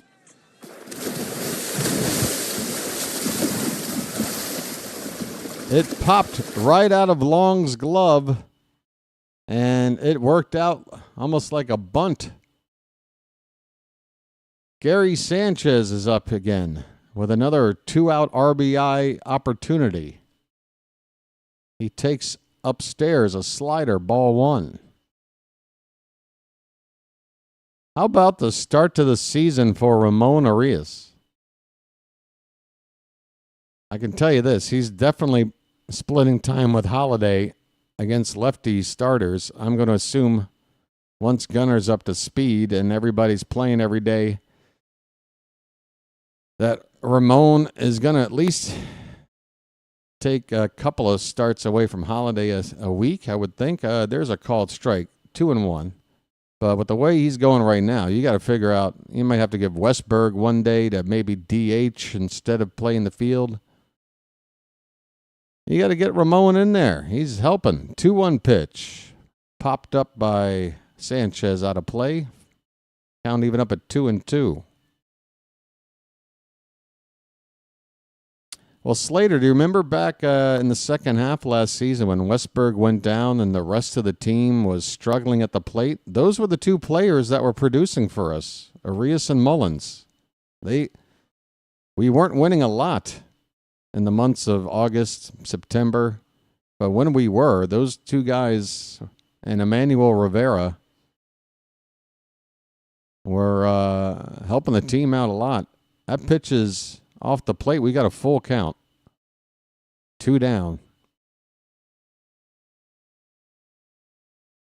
That'll give the runner at first a head start on the next pitch. Yeah, seeing Kjerstad being kept in when there was an opportunity. The Royals did something similar yesterday when Cavan Biggio was lifted for a pinch hitter early. I think it was, if it wasn't the 6th, it might have even been the 5th inning. They brought in Mark Canha. We could have done something similar there, but credit to Brandon Hyde. He stuck with Kjerstad, gave him a chance to face a lefty, and Kjerstad produced. So that is really a big hit in a lot of different ways for Kjerstad. We got a mound meeting right now. The bases are loaded. The bases are loaded, folks. You know what that means. Get hype.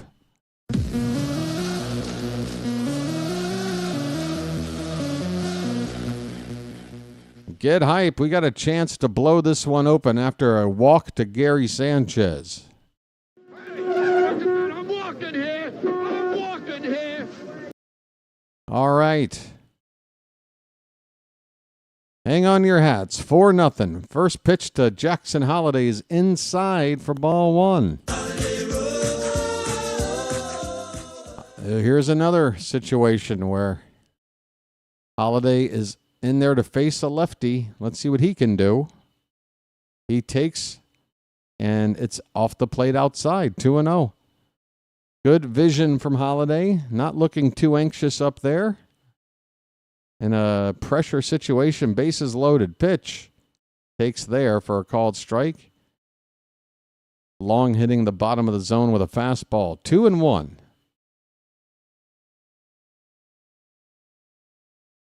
Pitch hit on the ground weakly, but it's a foul ball. 2 balls, 2 strikes, 2 out, bases loaded, top of the 6th. The Orioles have a 4-0 lead. And man, if we can just blow it wide open here, we can all exhale and just enjoy a day where we just get everything done. Pitch. Fouled away. Still 2-2. Holiday had a triple his last time up, but it came with 2 down. He got stranded. You got Gunnar Henderson on deck.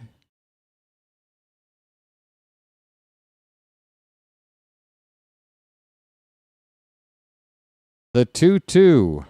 Here it is. Hit on the ground. Second base and past the glove of Garcia into center field. Kjerstad scores. Will we get another? Yes. Arias is in as well. It's a 2-run, 2-out single for Holiday. Folks, 6-0 Baltimore. I'm liking it. Baltimore, you are seeing history being made today. It's magic, you know. It's magic. On a magic carpet ride. On a magic carpet ride. There are birds chirping their way around the bases here. You believe in magic. First and third. Here's Gunnar Henderson. His name's Gunnar, and he's dating my mom. Pitch to him is a called strike. Fastball. Right in there. Charm City chat, I can feel the positive energy. I told you to bring it today. This one is fouled back. And the count 0-2. 6-0, and Gunnar is 0 for 3 with a couple of strikeouts, so wait till he gets going. He's got a couple of ducks out on the pond right now. This pitch is a little bit outside. 1 ball, 2 strikes. As we get the typical, well, let's just check our having fun with a 6-0 lead and just talk about how our GM makes bad decisions. I mean, can we just... Look, folks, I get it. I get there's things about this team you don't like. Can you maybe save the comments for those, like, when we're not and actually have something to enjoy? We were on a 3-game losing streak. I don't know if you noticed. All right? 2-5 since opening day. I'd like to enjoy this, please. I'll worry about Elias tomorrow. Good grief. 2-2 the count. I mean, if you can't enjoy a game when we're winning, what are we doing? We got 155 of these things to go or whatever. Come on, folks. 2-2 the count on Gunnar Henderson. Let's try to keep things in perspective, please. Pitch. Called strike 3. Gunnar caught looking. Perfect spot, knee high on the outside corner. To be fair, Henderson just seeing some tough pitches. That was the second time today he got called on a pitch right on the borderline. The inning is over, but the Orioles rally to put some more runs up on the board for you to hopefully make you happy. A 4 spot that did not include a home run. Folks, no home runs today. Who needs a long ball? We're doing it the old-fashioned way. I mean, Sed Mullins starting things off with that bunt for a single. Sugano's out there throwing a shutout. How about we enjoy some of the things that are going on today? Try. I dare you. I don't know what to tell you, man. Maybe you're not smoking the devil's lettuce I'm smoking. Maybe you need to find a new strain of weed. Whatever it is ain't working for you. I don't know what to tell you. Sugano's going to come out and pitch.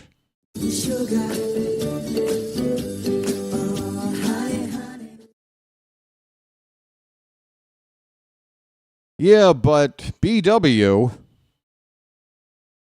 All right. Look, Do I sound like I'm ranting? I mean, I try to make comedy out of this at this point. I really do. It's like trying to handle hecklers in a stand-up audience. It's the same kind of thing. I'm trying to fight back with comedy. It's not necessarily trying to bully anybody or anything. It's just like, come on. Like,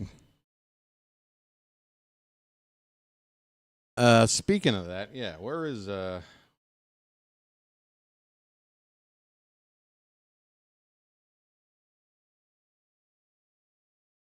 hat, by the way, says hi. Is Sugano's day over? No, okay. I was about to say.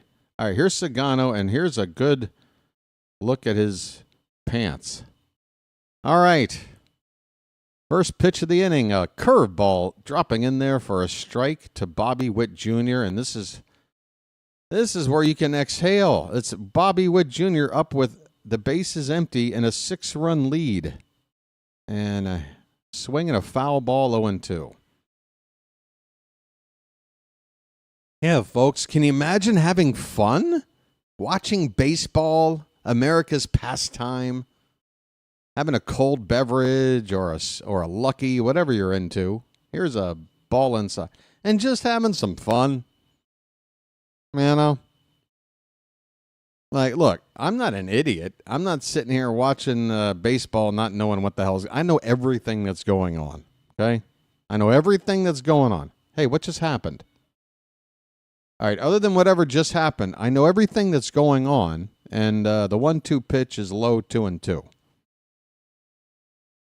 So, look, it's possible to, like, know exactly what's going on with this organization from the front office all the way down to the grounds crew, okay? You can have reasons to not be happy with. Here's a ball popped up first base side and out of the reach of Mountcastle into the crowd. It's still 2-2 on Bobby Witt Jr. You can have, but you gotta, at least on days like this, we're shutting the other team out. If we can't come together and have some fun on a game like this, when will we? The 2-2 pitch. That one's stroked by Witt down the line into the corner, and that will be a home run. There you go, folks. I'm fine with that. I'm fine with it. You know why? Because it's a solo shot, and we built a 6-0 lead to be able to absorb a guy like Bobby Witt Jr. going deep, which you're just going to have to expect to happen once in a given series. This ball was left up and probably not even in the zone, to be honest with you. But Witt able to adjust, go up and get it. Smacks it out of here. It's 6-1 Baltimore now. And Vinny Pasquantino at the plate fouls the first pitch away. Bobby freaking Witt. Yeah, folks, I don't know if you're able to... Pasquantino hits one to right field, and that's going to fall in for a base hit. Must have been off the end of the bat, a duck snort to right, and now balls are just dropping in on Sugano. Don't freak out, folks. Bobby Witt got his. This one was, weak contact, but it just dropped into a spot. So I'm not worried about anything yet. We got 79 pitches for Sugano, and here's a check swing by Salvador Perez. He goes around. It's 0-1. Perez 0 for 2. Sugano just hit 80 pitches. I think it'll be his final inning of work. He didn't get stretched out as far as some of our other starters in spring training. And again, he had that abbreviated first start. So my guess is this is his final inning. I mean, there's nobody out, and we're in the 80s. It's just a matter of whether or not he'll finish this inning. But Brian Baker, right-hander for us, is getting loose right now in case somebody needs to come in here in the 6th. The 0-2 to Perez, reached for and fouled away. That was off the plate still 0-2. I can hear the sound of the roosters cock-a-doodle-doing. It is coming up on 5 a.m. here, local time. 0-2 pitch off the plate, 1 ball, 2 strikes.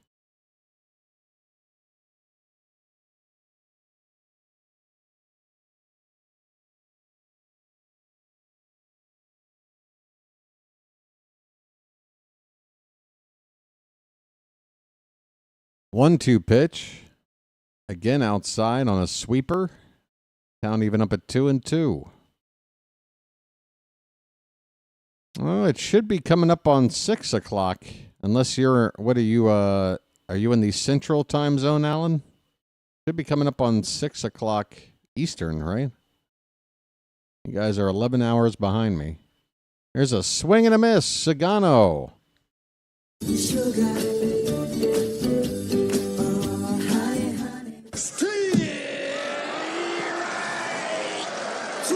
Well, y'all come back now, you hear?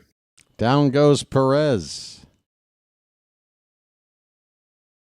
Well, then it should be coming up on 6 o'clock, Alan. I don't know what to tell you. You might need to wind your watch.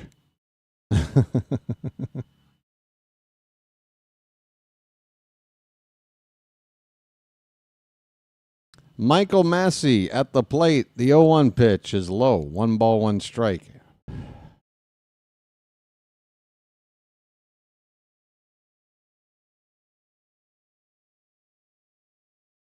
Very encouraging start from Sugano today. This should give Oriole fans something to build something, some trust back. Oh, just an unfortunate pitch here. It hits Massey on the side of his front leg there, just above the ankle.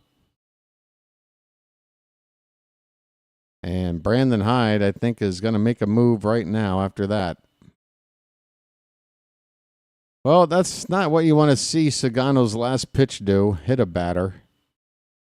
Add another base runner out there for him. But here comes his infield teammates. And they're already slapping gloves. They know he's given this team a great outing. And I'm telling you right now, if we're back at Camden Yards, folks, you're watching a standing ovation for Sugano's performance. There's a couple of Oriole fans cut away to in the crowd applauding. They know the deal. Great outing for Sugano.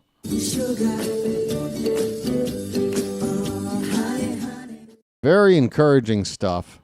Again, he's not going to blow you away with strikeouts, at 1 per inning on the season, but a lot of weak contact. He gave up 5 hits through 5 and a. Am I back on the air yet? Am I back on the air yet?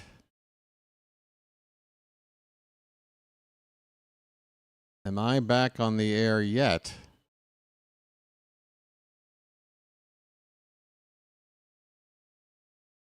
Am I back on the air yet?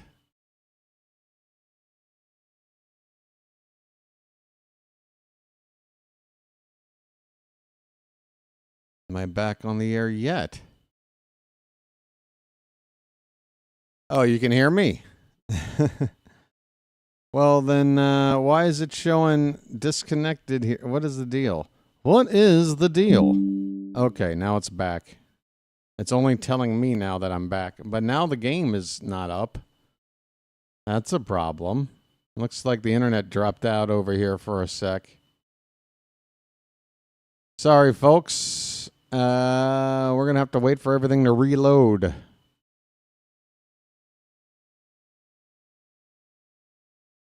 It's reload time. Hang in there. I mean, I have connection. For some reason, though, the stream for the game isn't coming up.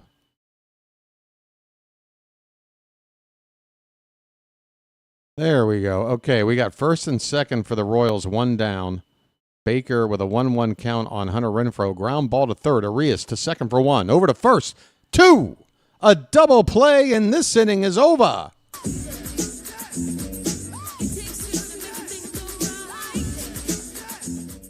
Folks, well, we got back just in time. Nice timing. Brian Baker comes into the game, gets a ground ball, 5-4-3. Arias starts it. Holiday with the relay, and Mounty to finish it off. Folks, we head now to the late innings. We have a 6-1 lead. And again, Sugano. Can we get from the CCC a little bit of love for Tomoyuki? Huh?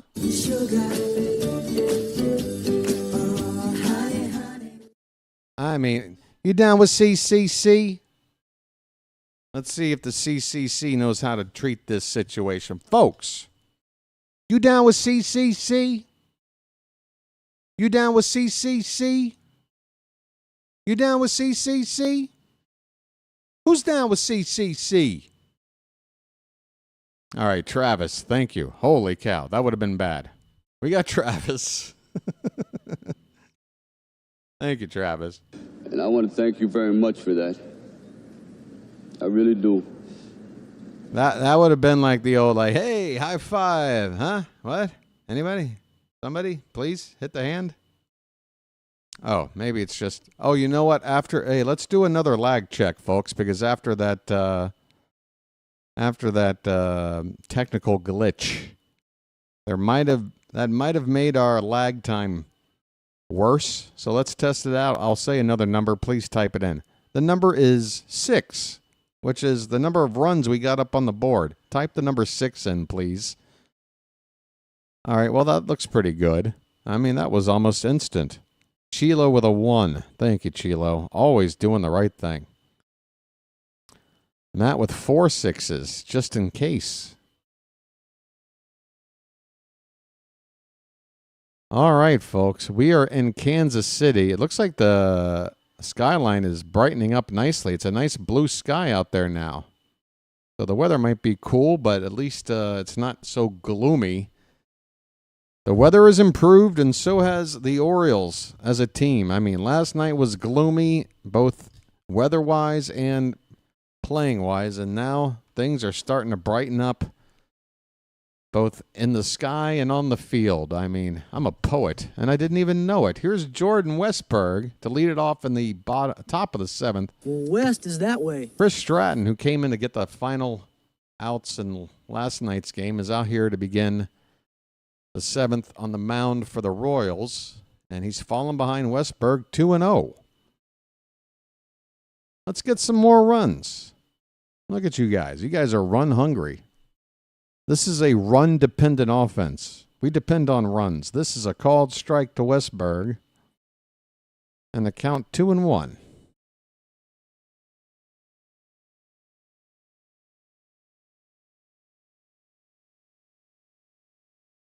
Westberg due for a hit. He's 0 for 3. Pitch. Breaking ball. Lined. Base hit into right field. Beautiful. Beautiful. Beautiful. A curveball. Westberg says, you know what? I'm just going to lay the bat head out there, and I know if I meet it, it'll just drop into the opposite field. Just reach out there and get that curveball. Just a great piece of hitting for Westberg. West is that way. He's my favorite player. He's my favorite player. Sorry.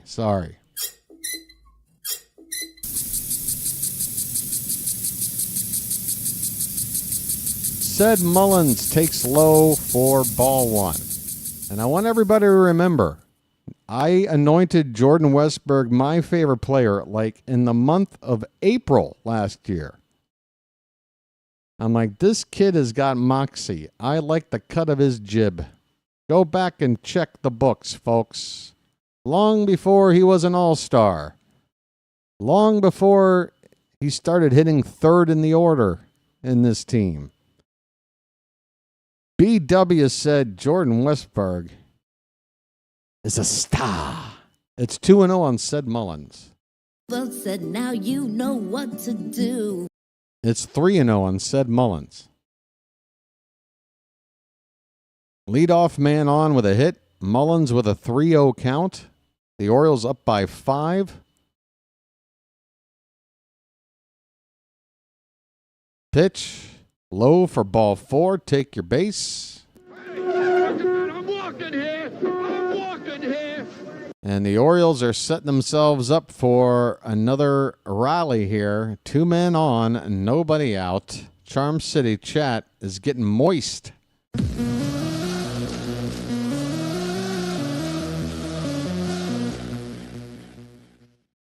Povich is a crush because, you know, I don't know Povich that well, but me and Westberg are tight, so that's more of just a Brokeback Mountain kind of a thing. I hope that clears up your question. Here is Ryan Mountcastle. First pitch is ball 1, and Sally Perez is going to run out and have a chat with Stratton. I love when people try to set me up with something. Like I'm supposed to, like, oh, gee, did I come up? I have no poops to give, folks. That's the beauty of me. That's what happens. That's how you get a personality like this. You just don't care. You love people, you care about people, but how they treat you, their attempts at getting under your skin. Oh, it's fun. I enjoy it. Go ahead. Take your stab at me. No bird droppings to give. No, you know me. I get emotional sometimes. I'm not going to front. I'm human. Ryan Mountcastle with a 1-1 count. First and second, nobody out. Let's get some runs. Mount up. Okay, mount up. Pitch. Up and in, 2-1. I'm only human.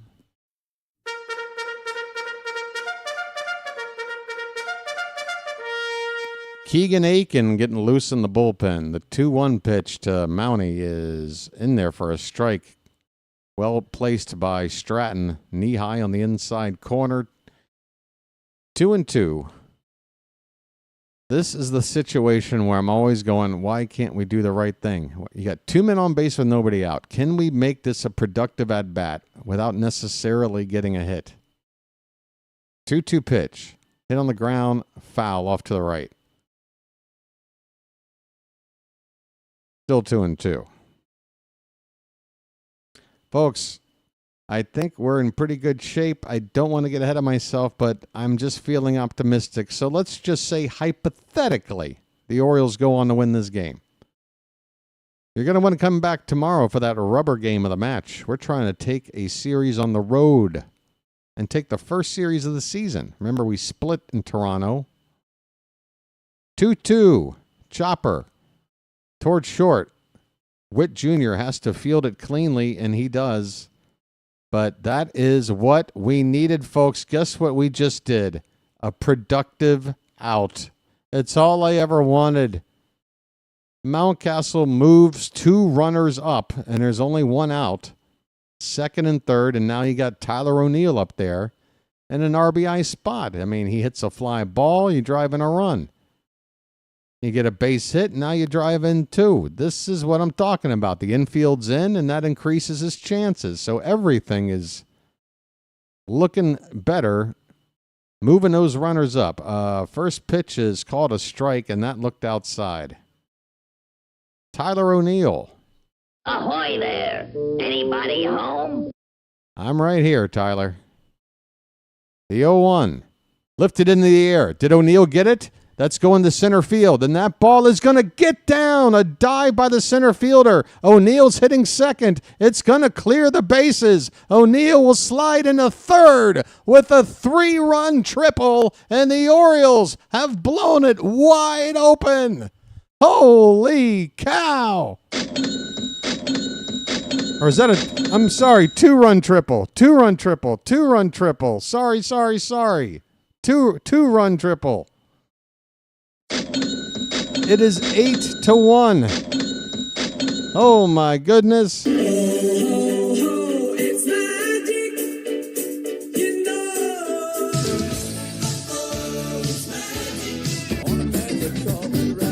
When it's time to change. Here's a ground ball by Kerstad on the drawn-in infield. The second baseman, a diving stop. will get Kerstad at first. Runner moving to third base. Or wait, no. O'Neill, I guess. I'm sorry. O'Neill at third was stuck there with the drawn in infield. So that was a tough out. We're up by 7, though. It's 8-1. I'm feeling good.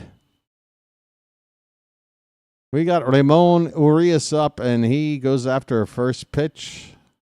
Fouls a slider away. It's 0-1. Ramon 1 for 3. Folks, when it's time to change, you've got to rearrange.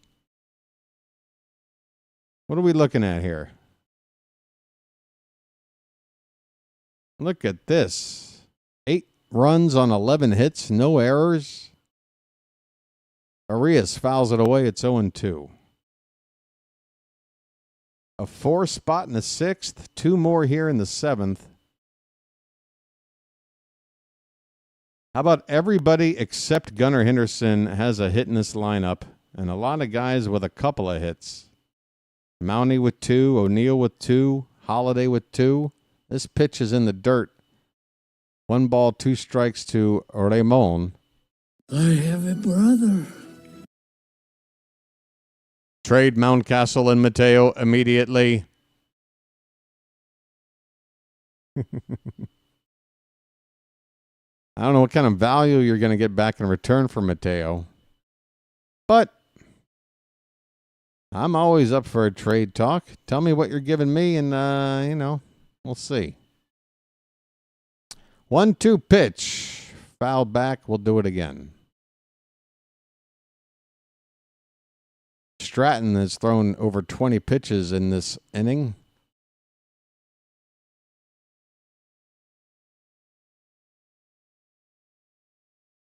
Yeah, Gunnar will get another at-bat before this game's over, and hopefully he can just relax. And Arias, a ball hit off the bat that's going to split. Oh, it's going to be caught by Melendez. I didn't have faith MJ Melendez was going to track this ball down. He's not too good of a fielder, but he does. And the inning is over. The Orioles with a 4 spot, 2 spot. 4 spot in the 6th, 2 more here in the 7th, a 2-run triple by Tyler O'Neill. What is his stats now? Let me take a dive into Tyler O'Neill's stats at the moment. This dude is raking. He's hitting .346. Let's see. OPS now at over 900, 918. Not too shabby. Not too shabby from Tyler O'Neill.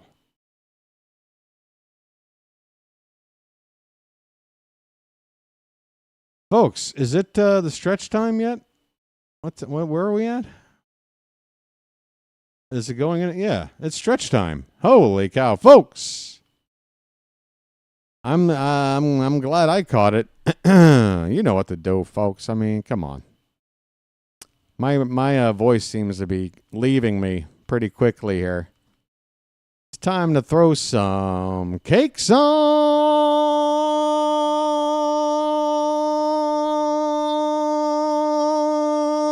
the griddle. Get them cakes up in the chat, folks. Thank God I'm a country boy. Thank God I'm a country boy. Thank God I'm a country boy. Sugar. Thank God I'm a country boy. All right. Look at all these cakes, folks. Let me see if I can just grab them and...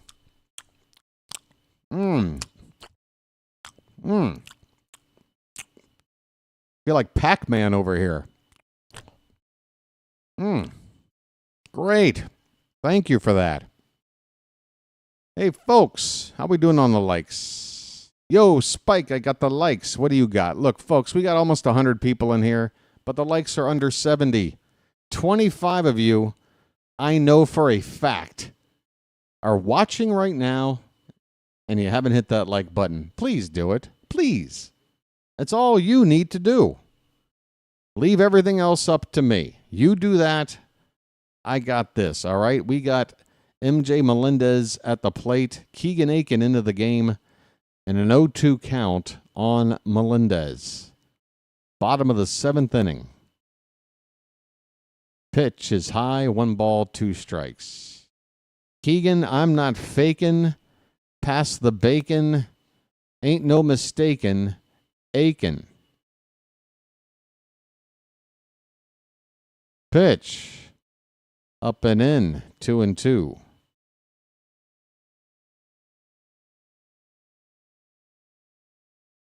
You talking about Fitzy there, Ronnie? I'll take a look and see who's doing what after the ball game. I always like to spread it around, you know. I spread the love. I've sent people to Rhino. I've sent people to JJ. I've sent people to Fitzy before. Excuse me. We got a 2-2 pitch here to Melendez. It's high, ball 3. Come on, Aiken. You got ahead. It's a lefty, Melendez. He is not a good hitter against lefties. Trust your stuff. Throw a strike, and let's get this first out. Payoff pitch. Fouled back. Still 3-2. I need one more lucky to get through the ball game, I believe. That's probably going to get me through. Sun will be up in about a half an hour. Well, start to come up. This pitch is high for ball 4. Gets away from Sanchez. Melendez reaches on a leadoff walk. You don't like to see that with a 7-run lead. You want to throw strikes. Make the hitters get hits in this spot. Especially here in the bottom part of the order. Because you put those guys on, and then you got the dangerous guys coming up to drive them in. So you get that one mistake, Aiken. Now it's time to lock in. And there's a good first pitch backdoor slider to Michael Garcia for strike 1.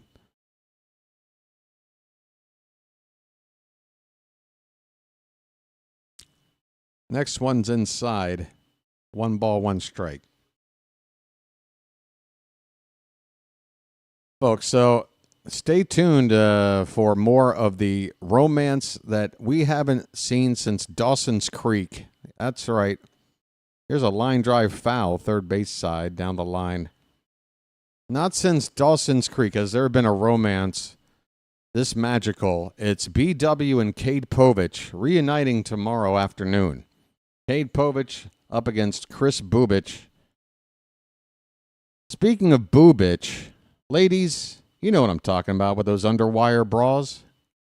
That boo bitch, you know the one. Here's a called strike 3, folks.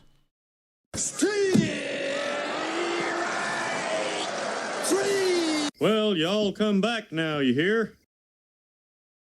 Rod Botero says the sexual overtones are an absolute high today in the Charm City chat. Oh, what can I tell you?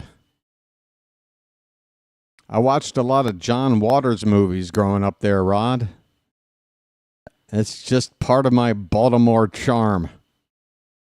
You know? Perv humor. Tolbert at the plate. He's up there to pinch hit. And an 0-1 pitch is low, 1 ball, 1 strike. 2 triples is crazy. Yeah, the only thing I'm not going to do is cosplay as Divine, all right? I'm not going to go that far. I just don't look good with that kind of makeup on. It's just, you know. Here is a chopper foul, still 0-2.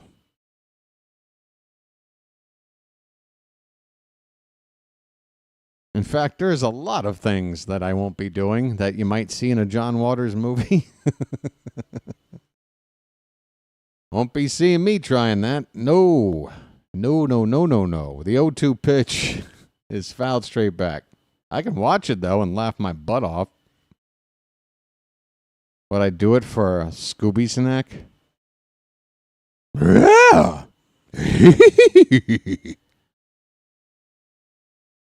0-2 on Tolbert. Pitch. Swing and a miss. See you later.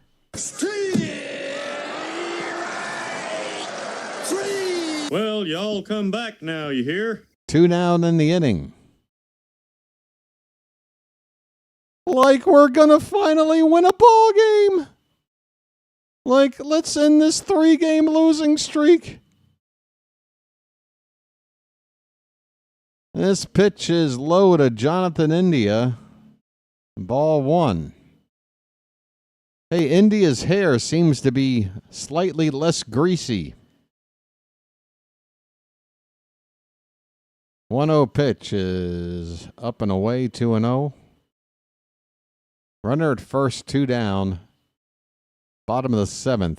Orioles ahead 8-1. Looking to even up the series. Pitch. That's a called strike. Top of the zone. I can hear an ice cream man right now. Who is selling ice cream? This is how crazy it is where I live. There is an ice cream man at 5:17 a.m. Now, it is Saturday night here. And Saturday nights here, everybody's up except my neighbor, which is probably why he's realizing, why the hell did I pick this place for my rest and relaxation spot? You just bad research, dude. Here's a called strike, full count on India. 2 down. The runner at first will be off on the next pitch. But yeah, there's a guy with that old ice cream bell that just pedaled past my under my window. That could have been strike 3. It was close. Aiken does not get the call. It's ball 4. This inning will continue. India moves on to first and second. And you know why that sucks? Because now Bobby Witt Jr. comes up with 2 guys on base. I mean, that's the difference between calling that a ball and calling that a strike. So instead of facing Witt with nobody on in the 8th, you got him up there with 2 on in the 7th. Drew French is out to talk to Aiken with Westberg, Holiday, and Arias, and Sanchez all in on the chat. Is the reporter from The Atlantic also in on this chat? You better make sure he's not. Might be a good idea. See who's in this chat.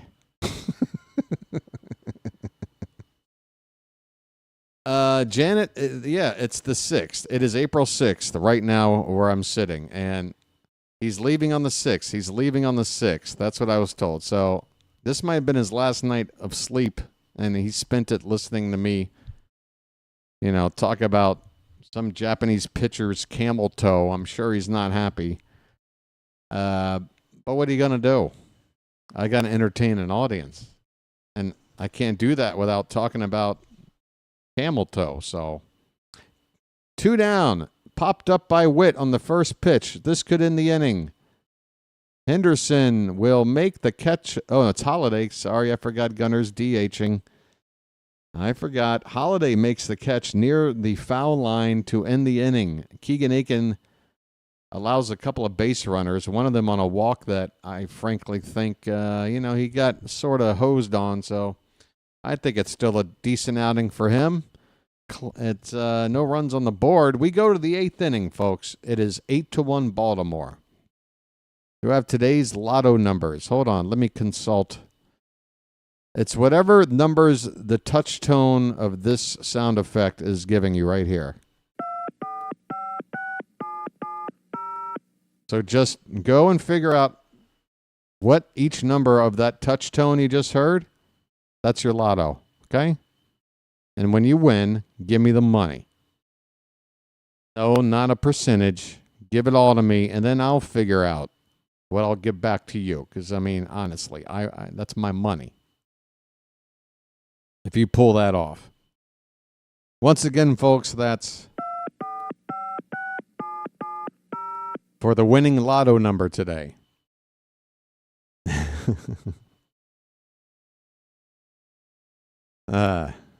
Some turbulence on the flight home. Yeah, just no rest all the way home.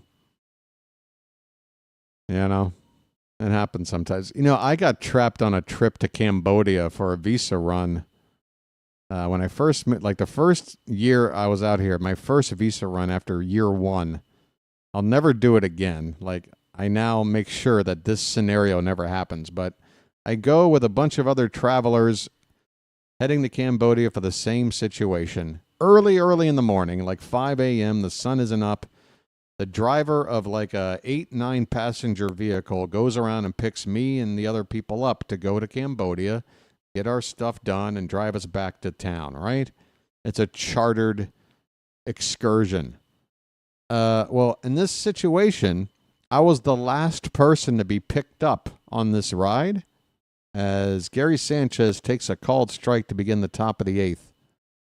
So being the last person to get picked up, naturally, I'm going to get the worst possible seat left in the van, which is the back hump seat in between two other people, when every other seat in this van was like a comfortable, like arm resting, put your feet up. Sanchez pops this one to right center field, a long run into the gap and chased down out there. The out is made. We got a new center fielder out there. That is not Isbell. Is that Tolbert with the catch out there in right center? It would appear so. There is one away here in the top of the 8th. So, yeah, I had to go like 4 hours, 4.5 hours one way, sitting like this. You know, just because like nobody's giving me any space. Like my knees are locked together. You know, I'm the tallest person in the whole I'm the largest person in the whole van. And they got me like in a seat that like an 8-year-old could be sitting in. I was so upset because we get into the van on the way home. And I'm like, can I please like get a better option to sit for at least for the ride back? And nobody would volunteer. Everybody was like, nope, not me. Nope, sorry. Jackson Holiday, 1-1 pitch outside. That's a called strike? Okay. It's 1-2 on Holiday. So yeah, so we make our way back, and we make one like pit stop at a like gas station, quickie mart type of place to stretch our legs, which, you know, for me at that point was Holiday with a ground ball opposite field base hit, a worm burner, and Holiday is showing us all kinds of ways that he can swing that bat. He is maturing before our very eyes, folks. Jackson Holiday's batting average continues to climb. He's got a couple of hits today. He's driven in a couple of runs. He's on first base with one out. I would have rather been on the luggage rack, Janet. More leg room. I mean, I lost circulation. Like, my doctor told me, like, you can't do that, dude, because of my other health issues. I was not getting proper blood flow. So, yeah, when we hit that gas station, I went up to this one guy that I knew could speak English, and I'm like, dude, it's only like another hour and a half till we get back. Can you please just let me sit, switch seats? And he's like, no. And I'm like, all right, thanks. Thanks a lot. Makes sense, you know, me being 5-6 inches taller than everybody else here, an extra 40 pounds, to be the guy to sit in a seat that's designed, you know, for a small child, while the rest of you lounge the entire trip all the way. No, not one of you could be slightly inconvenienced for 15% of the trip. No, why do that? I'm still pissed off about that. I actually hopped out of that van when we got into town. Like, we were just at a intersection with a red light, and I'm like, you know, enough of this. I just like I was just like, stop. Or it was like, stopped. I was like, hold on. I just opened up the sliding door. And it was like, I just slammed it shut. I'm like, I just hopped on a motorbike taxi and went the rest of the way home. I was so pissed off. 1-2 pitch. Off the plate outside, 2-2. Yeah, but guess what, Dan? It was all because of foreigners who just couldn't, be a good Samaritan. Nobody was Thai on that trip. These are people all like me trying to go get a visa renewed or whatever. Some from Korea, some from Australia, some from Europe. I mean, all over the place. So it's not like any one group of people, but what the common thread is they weren't Thai. Here is a foul ball by Gunnar, full count, 1 out, runner at first. Sorry for the... His name's Gunnar and he's dating my mom. Sorry for the off-topic conversation. Things begin to go a little bit off-topic late in ball games when the scores get lopsided. We got a payoff pitch coming here now. And a swing and a miss on a changeup in the dirt. Gunnar now 0 for 5 on the day. With 4 strikeouts. Wow. That is an ugly day. 0 for 5, and he struck out the last 4 times up. I mean, you take a look at how the rest of the team is hitting, and you can't say that it's anything other than Gunnar not being fully there yet. Westberg with a ground ball to second. Should be routine, and that'll end the inning. We go to the bottom of the 8th. The Orioles ahead comfortably, 8-1. Yeah, folks, Holiday with a 3-hit day now, hitting .333. Westberg's at .313. Mullins is at .313. O'Neill's at .379. Kerstad is at .313. Arias is at .400. Mounty's hitting .276. Yeah, now you got Sanchez, who's only hitting .100, but he's had 10 at-bats. And Gunnar now 1 for 9.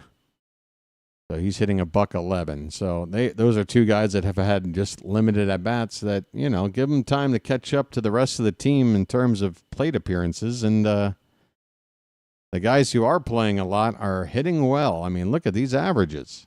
Look at these averages. What's that? Who's teasing me? What? How dare you? If that's the worst thing you experienced. Oh, no, that wasn't the worst.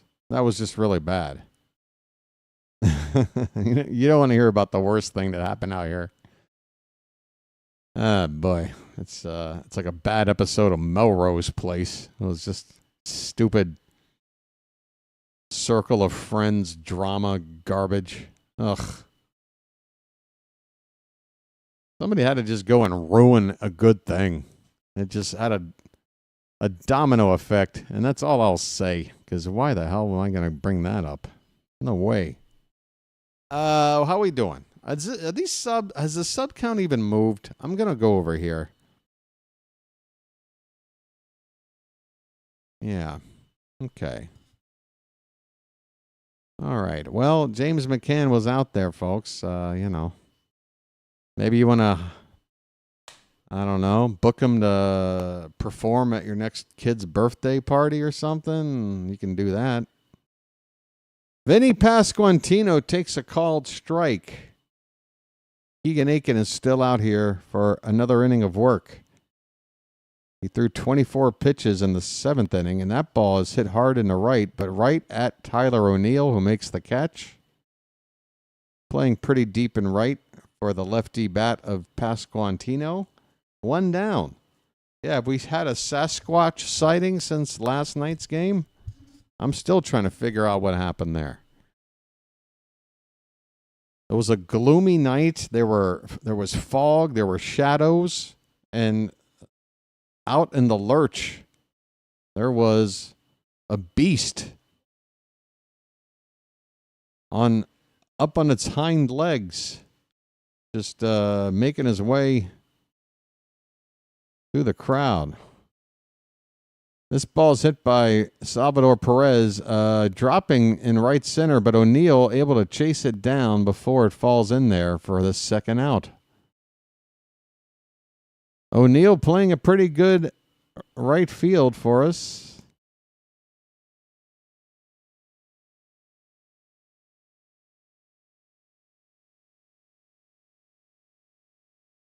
Two down in the inning. Michael Massey, another lefty bat against Aiken, takes a called strike with a slider.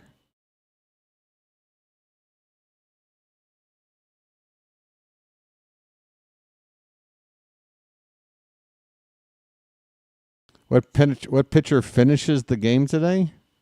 Well, they're not going to use Aiken more than 2 innings, so let's see. Who is due to get some time? I feel like we haven't seen Cano in a bit. This ball is hit to right, and that'll hang up there for O'Neill, and this will end the inning. Folks, Keegan Aiken, 2 innings of work. All he does is help this team. Sure, he's not perfect. He's going to give up a run once in a while, but he is the unsung hero of this bullpen. Anybody but Perez is throwing a lot of pitches. It's definitely not going to be him. Soto was in yesterday's game. Dominguez was in yesterday's game. I think they'd rather use Cano in a spot a little more high leverage than this, but I think that's probably my pick. They had Brian Baker already in the game, right? Yeah, so he's done with. You got Matt Bowman as an option, but maybe you want to keep him around in case you need a long man. Yeah, for a 1-inning job, I think you go Cano. Baker already pitched. Cano's my guess. You wanted an answer? That's my guess. It's only a guess. We'll see how frickin' smart I am. Don't think you'd waste the mountain here. You want to... I know he's only made, 2 appearances so far in the season? I want to try to save him for the 3rd game in case it is a save situation. But if he doesn't pitch today and if it's a non-save situation, he's probably pitching tomorrow regardless because you got to get him in there at least once every 3 or 4 days. He's only made 2 appearances on the season, right? Is it 2 or 3? I think it's only 2.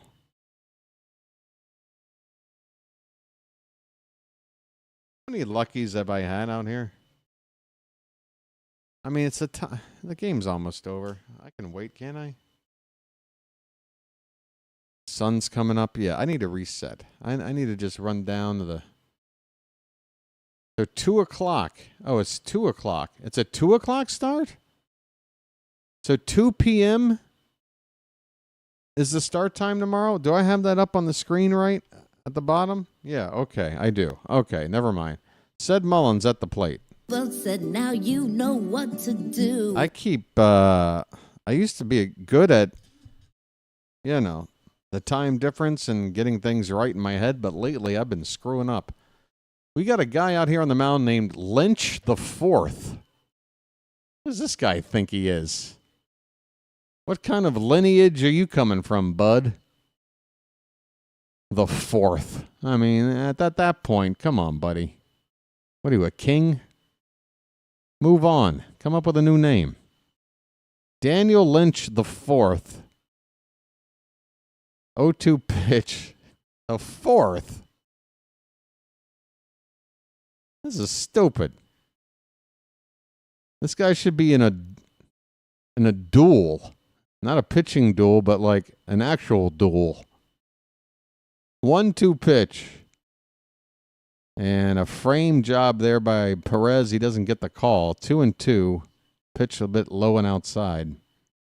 Said Mullins. 1 hit on the day. Everybody's gotten a hit in this lineup except Gunnar, who's 0 for 5 with 4 strikeouts.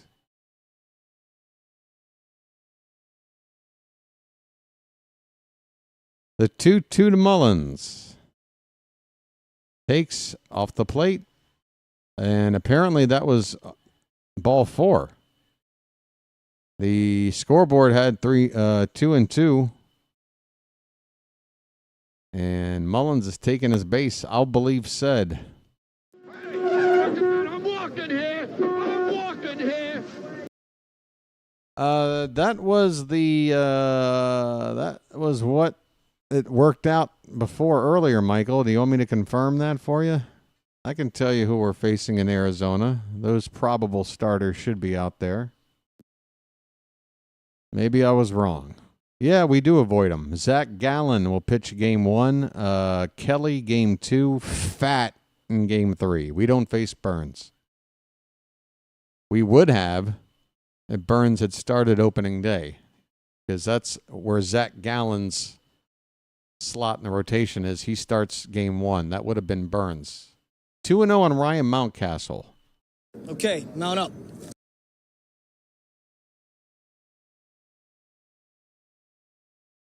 There is a called strike. 2 balls, 1 strike.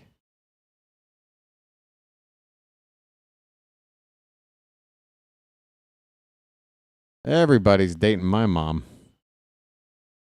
Ramon Laureano out on deck to pinch hit.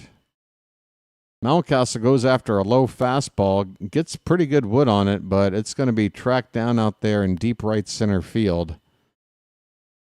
For the first out, said Mullins retreats back to first base. Lynch the 4th. The 4th. May the 4th be with you. Ramon Laureano is up. He is taking the spot from who? Kerstad, I'm assuming. Or is it, no, it's Tyler O'Neill, actually. Tyler O'Neill's going to get the rest of the game off. That makes sense. Let's give Tyler O'Neill the rest of the game off. Get him a little bit of rest whenever you can. He's a little fragile. At least that's his track record. We got a runner at first, 1 down, top of the 9th. 8-1 Orioles.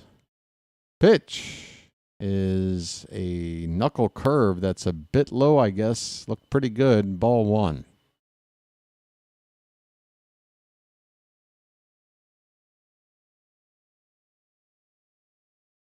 That one's outside, a changeup. 2-0.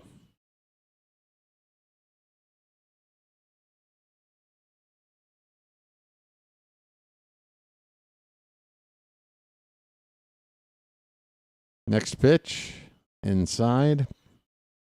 3 balls and no strikes.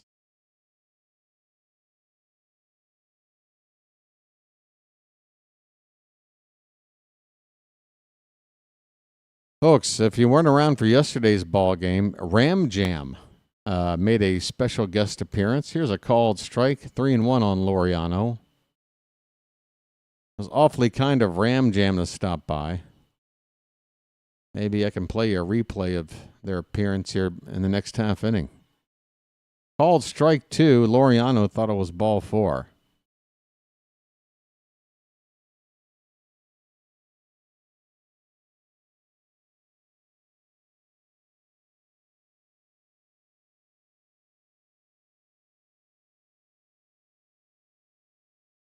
Mountie is washed. Okay. Washed. Ouch. 276 average and washed. Okay. By that measure, Rafael Devers should have been dropped from the Red Sox, I don't know, last week. Didn't he start like 0 for 21? He's washed.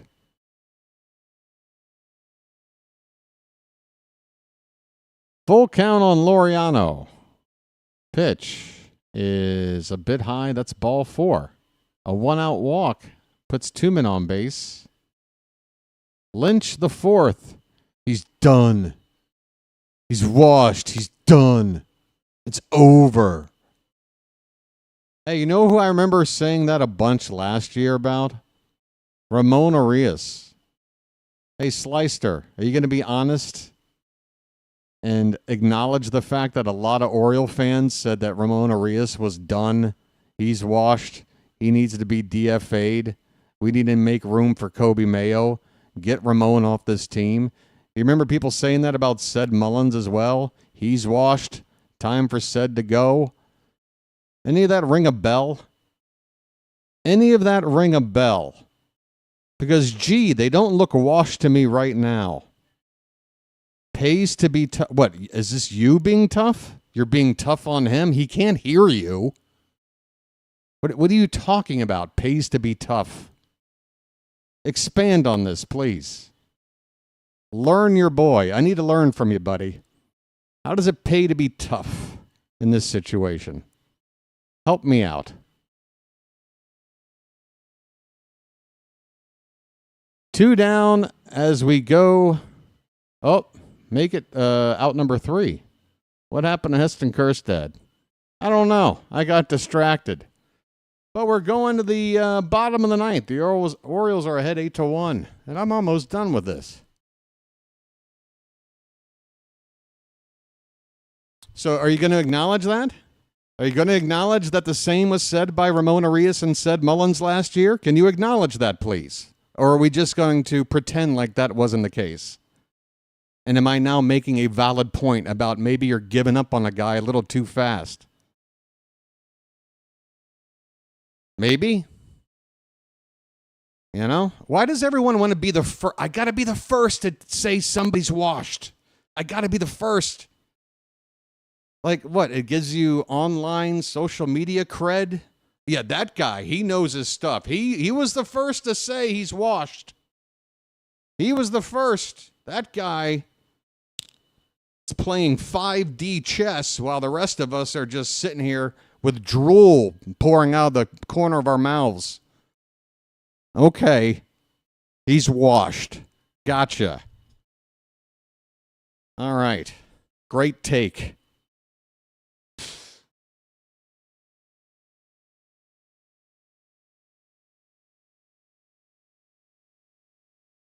I love it, man. I love it. I mean, like, Twitter is the perfect place for that kind of take. You will find so many people going, oh, yes, like button, like button, like button, heart, heart, heart. They'll love you there. Here in the Charm City chat, I don't know. I don't know. Might run into a buzzsaw over here, you know? A charming buzzsaw. We go to the bottom of the 9th. 3 more outs to get. We're going to tie up this series. Is that Bowman out there? Sure looks like it. Matt Bowman.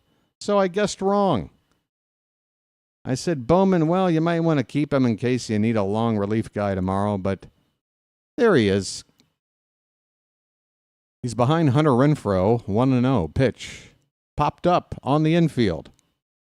Who wants it? On the pitcher's mound, making the catch is Arias. How about this?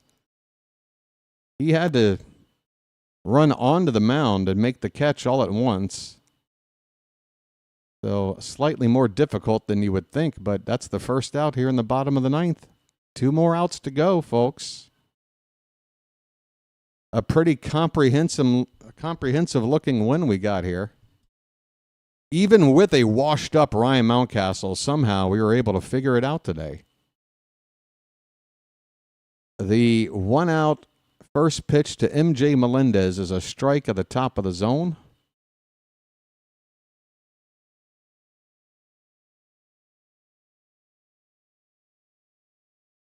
The 0-1 is a bit high and away for ball 1.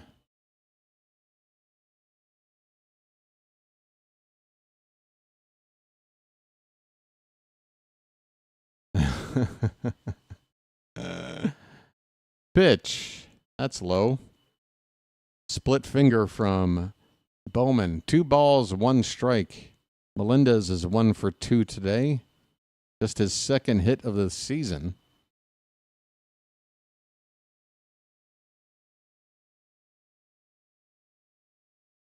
This pitch is inside, 3-1.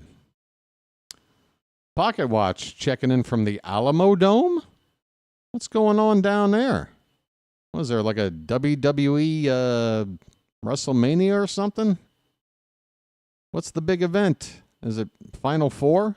Is that where March Madness is? I have no idea where the Final Four is. I have no idea if the Final Four has even been played yet. What's going on with the Final Four? Give your boy an update. I have no idea.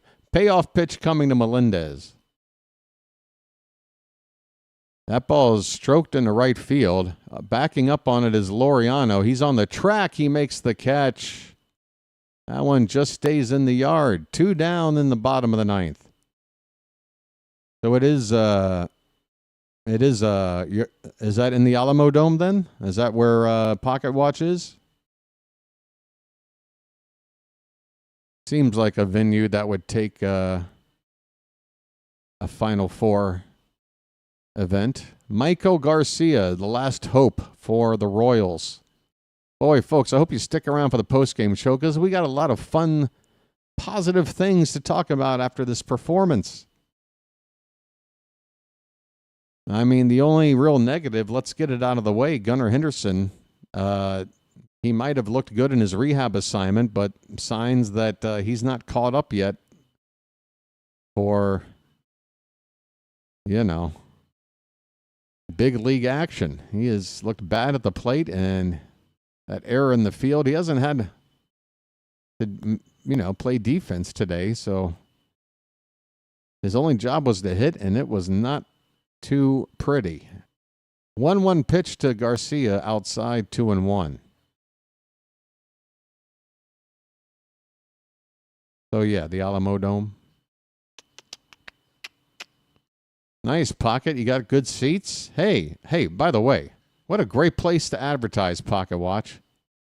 Just sneak into the, the sound system area, the audio-video room, and just get on the loudspeaker there and promote the BirdWatcher Channel to the entire Final Four audience.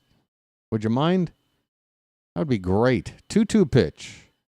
Here's just sort of a feeble swing, foul ball.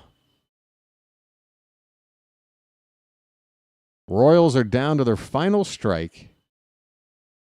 The Orioles looking to break a 3-game losing streak.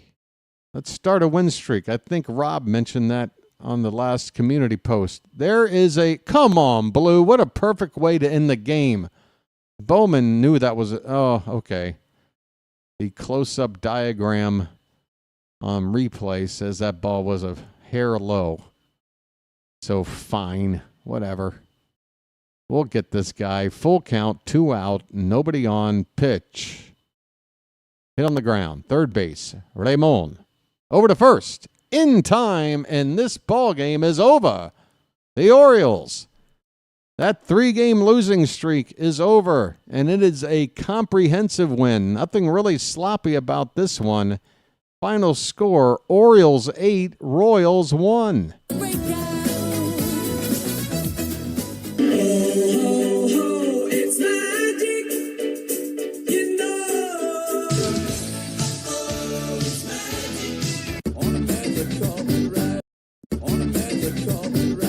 Eight runs, 12 hits, no errors. 1 run, 5 hits, no errors for the Royals.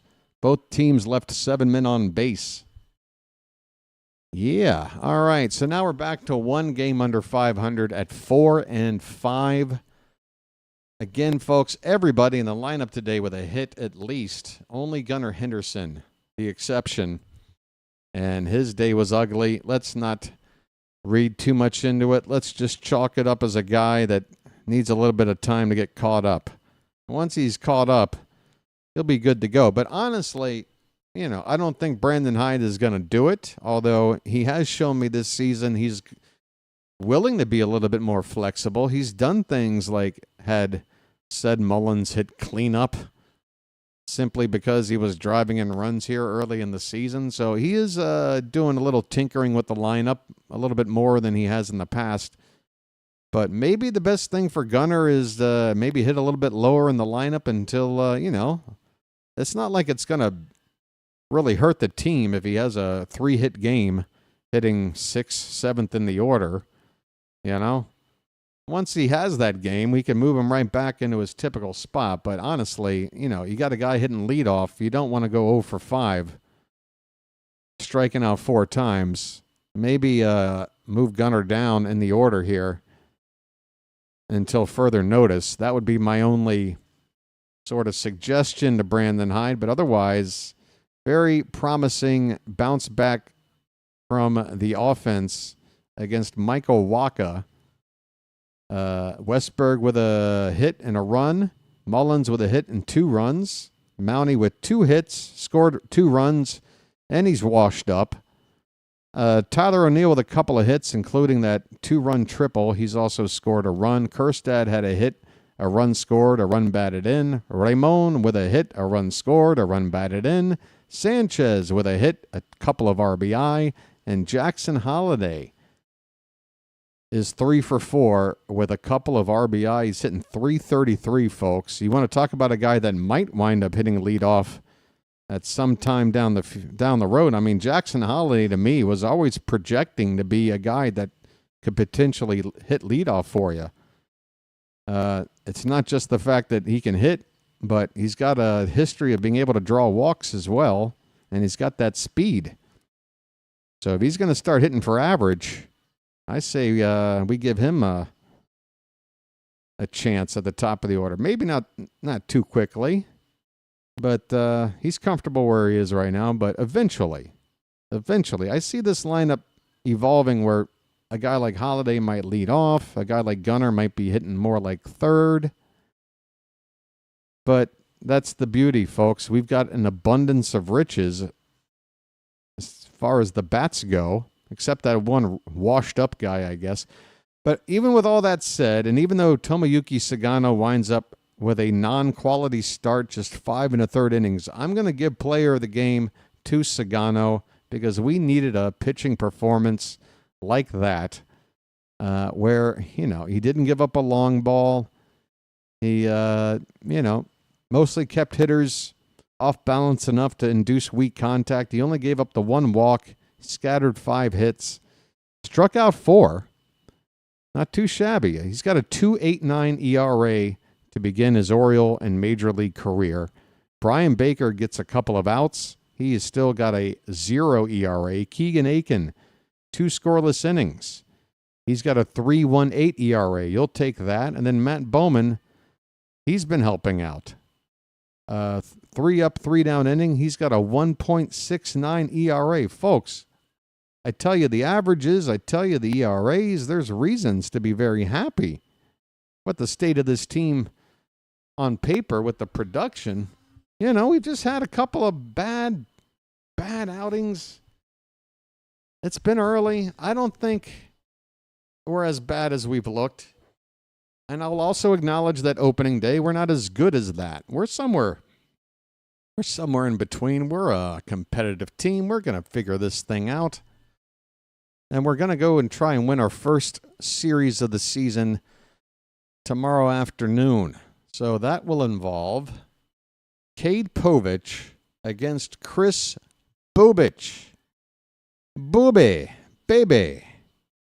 Oh, by the way, Sugano with the win, and Wacha takes the loss. Sugano with his first Major League win. Congratulations to him one more time.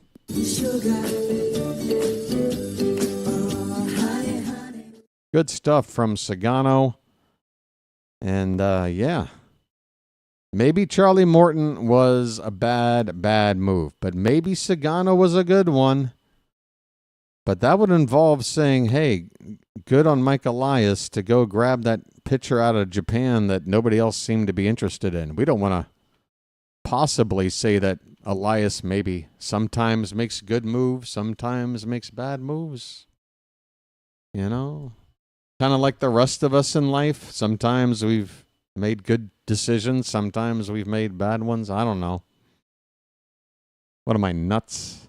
I hear some activity going on out in the hallway, so I think I'm going to sign off now. Let me take a look and see if there's anybody streaming. I feel like I'm talking at a volume that even if you can hear me, it should be accepted and not looked at as noise disturbance, I'm hoping. By the way, we're up to 88 likes of the 57 people still here. If you haven't hit that like button, we're so close to 100. If you haven't hit it, please do, and let's get there. All right, I'm going to look in here and see if there's a game I can bring you to. Yesterday we went, somebody was talking about Thomas doing something. I'll see once I get in here. I'll see who's on. Well, if Fitzy's on, it's not showing up on my playlist. I do see JJ is calling the Phillies and Dodgers. I mean, that is a high-profile game, folks. Phillies and Dodgers is where we're sending you next. As for me, we'll be back again tomorrow. Remember, folks, you know what time, right? I'm saying that stalling just to make sure I don't forget myself. You remember, right? We're talking about 2 o'clock p.m. tomorrow. 2 p.m. Get on back. All right? I hope you enjoyed today's ball game. Final score, Orioles 8. Kansas City 1. The hat says thanks. So do I. Thanks to the mods here in the Charm City chat. Always doing a bang-up job. Thanks for everybody for tolerating all of my weirdness and poking fun at people in the chat sometimes for constantly crapping on things. You know. It's just how we do things here. I don't know. Seems to be working. Glad you enjoyed it. We'll be back tomorrow. Until then, folks, this has been the Birdwatcher, and I'll chirp at you later. Sending you now to Play-by-Play with JJ. Have a good Saturday evening. Bye-bye.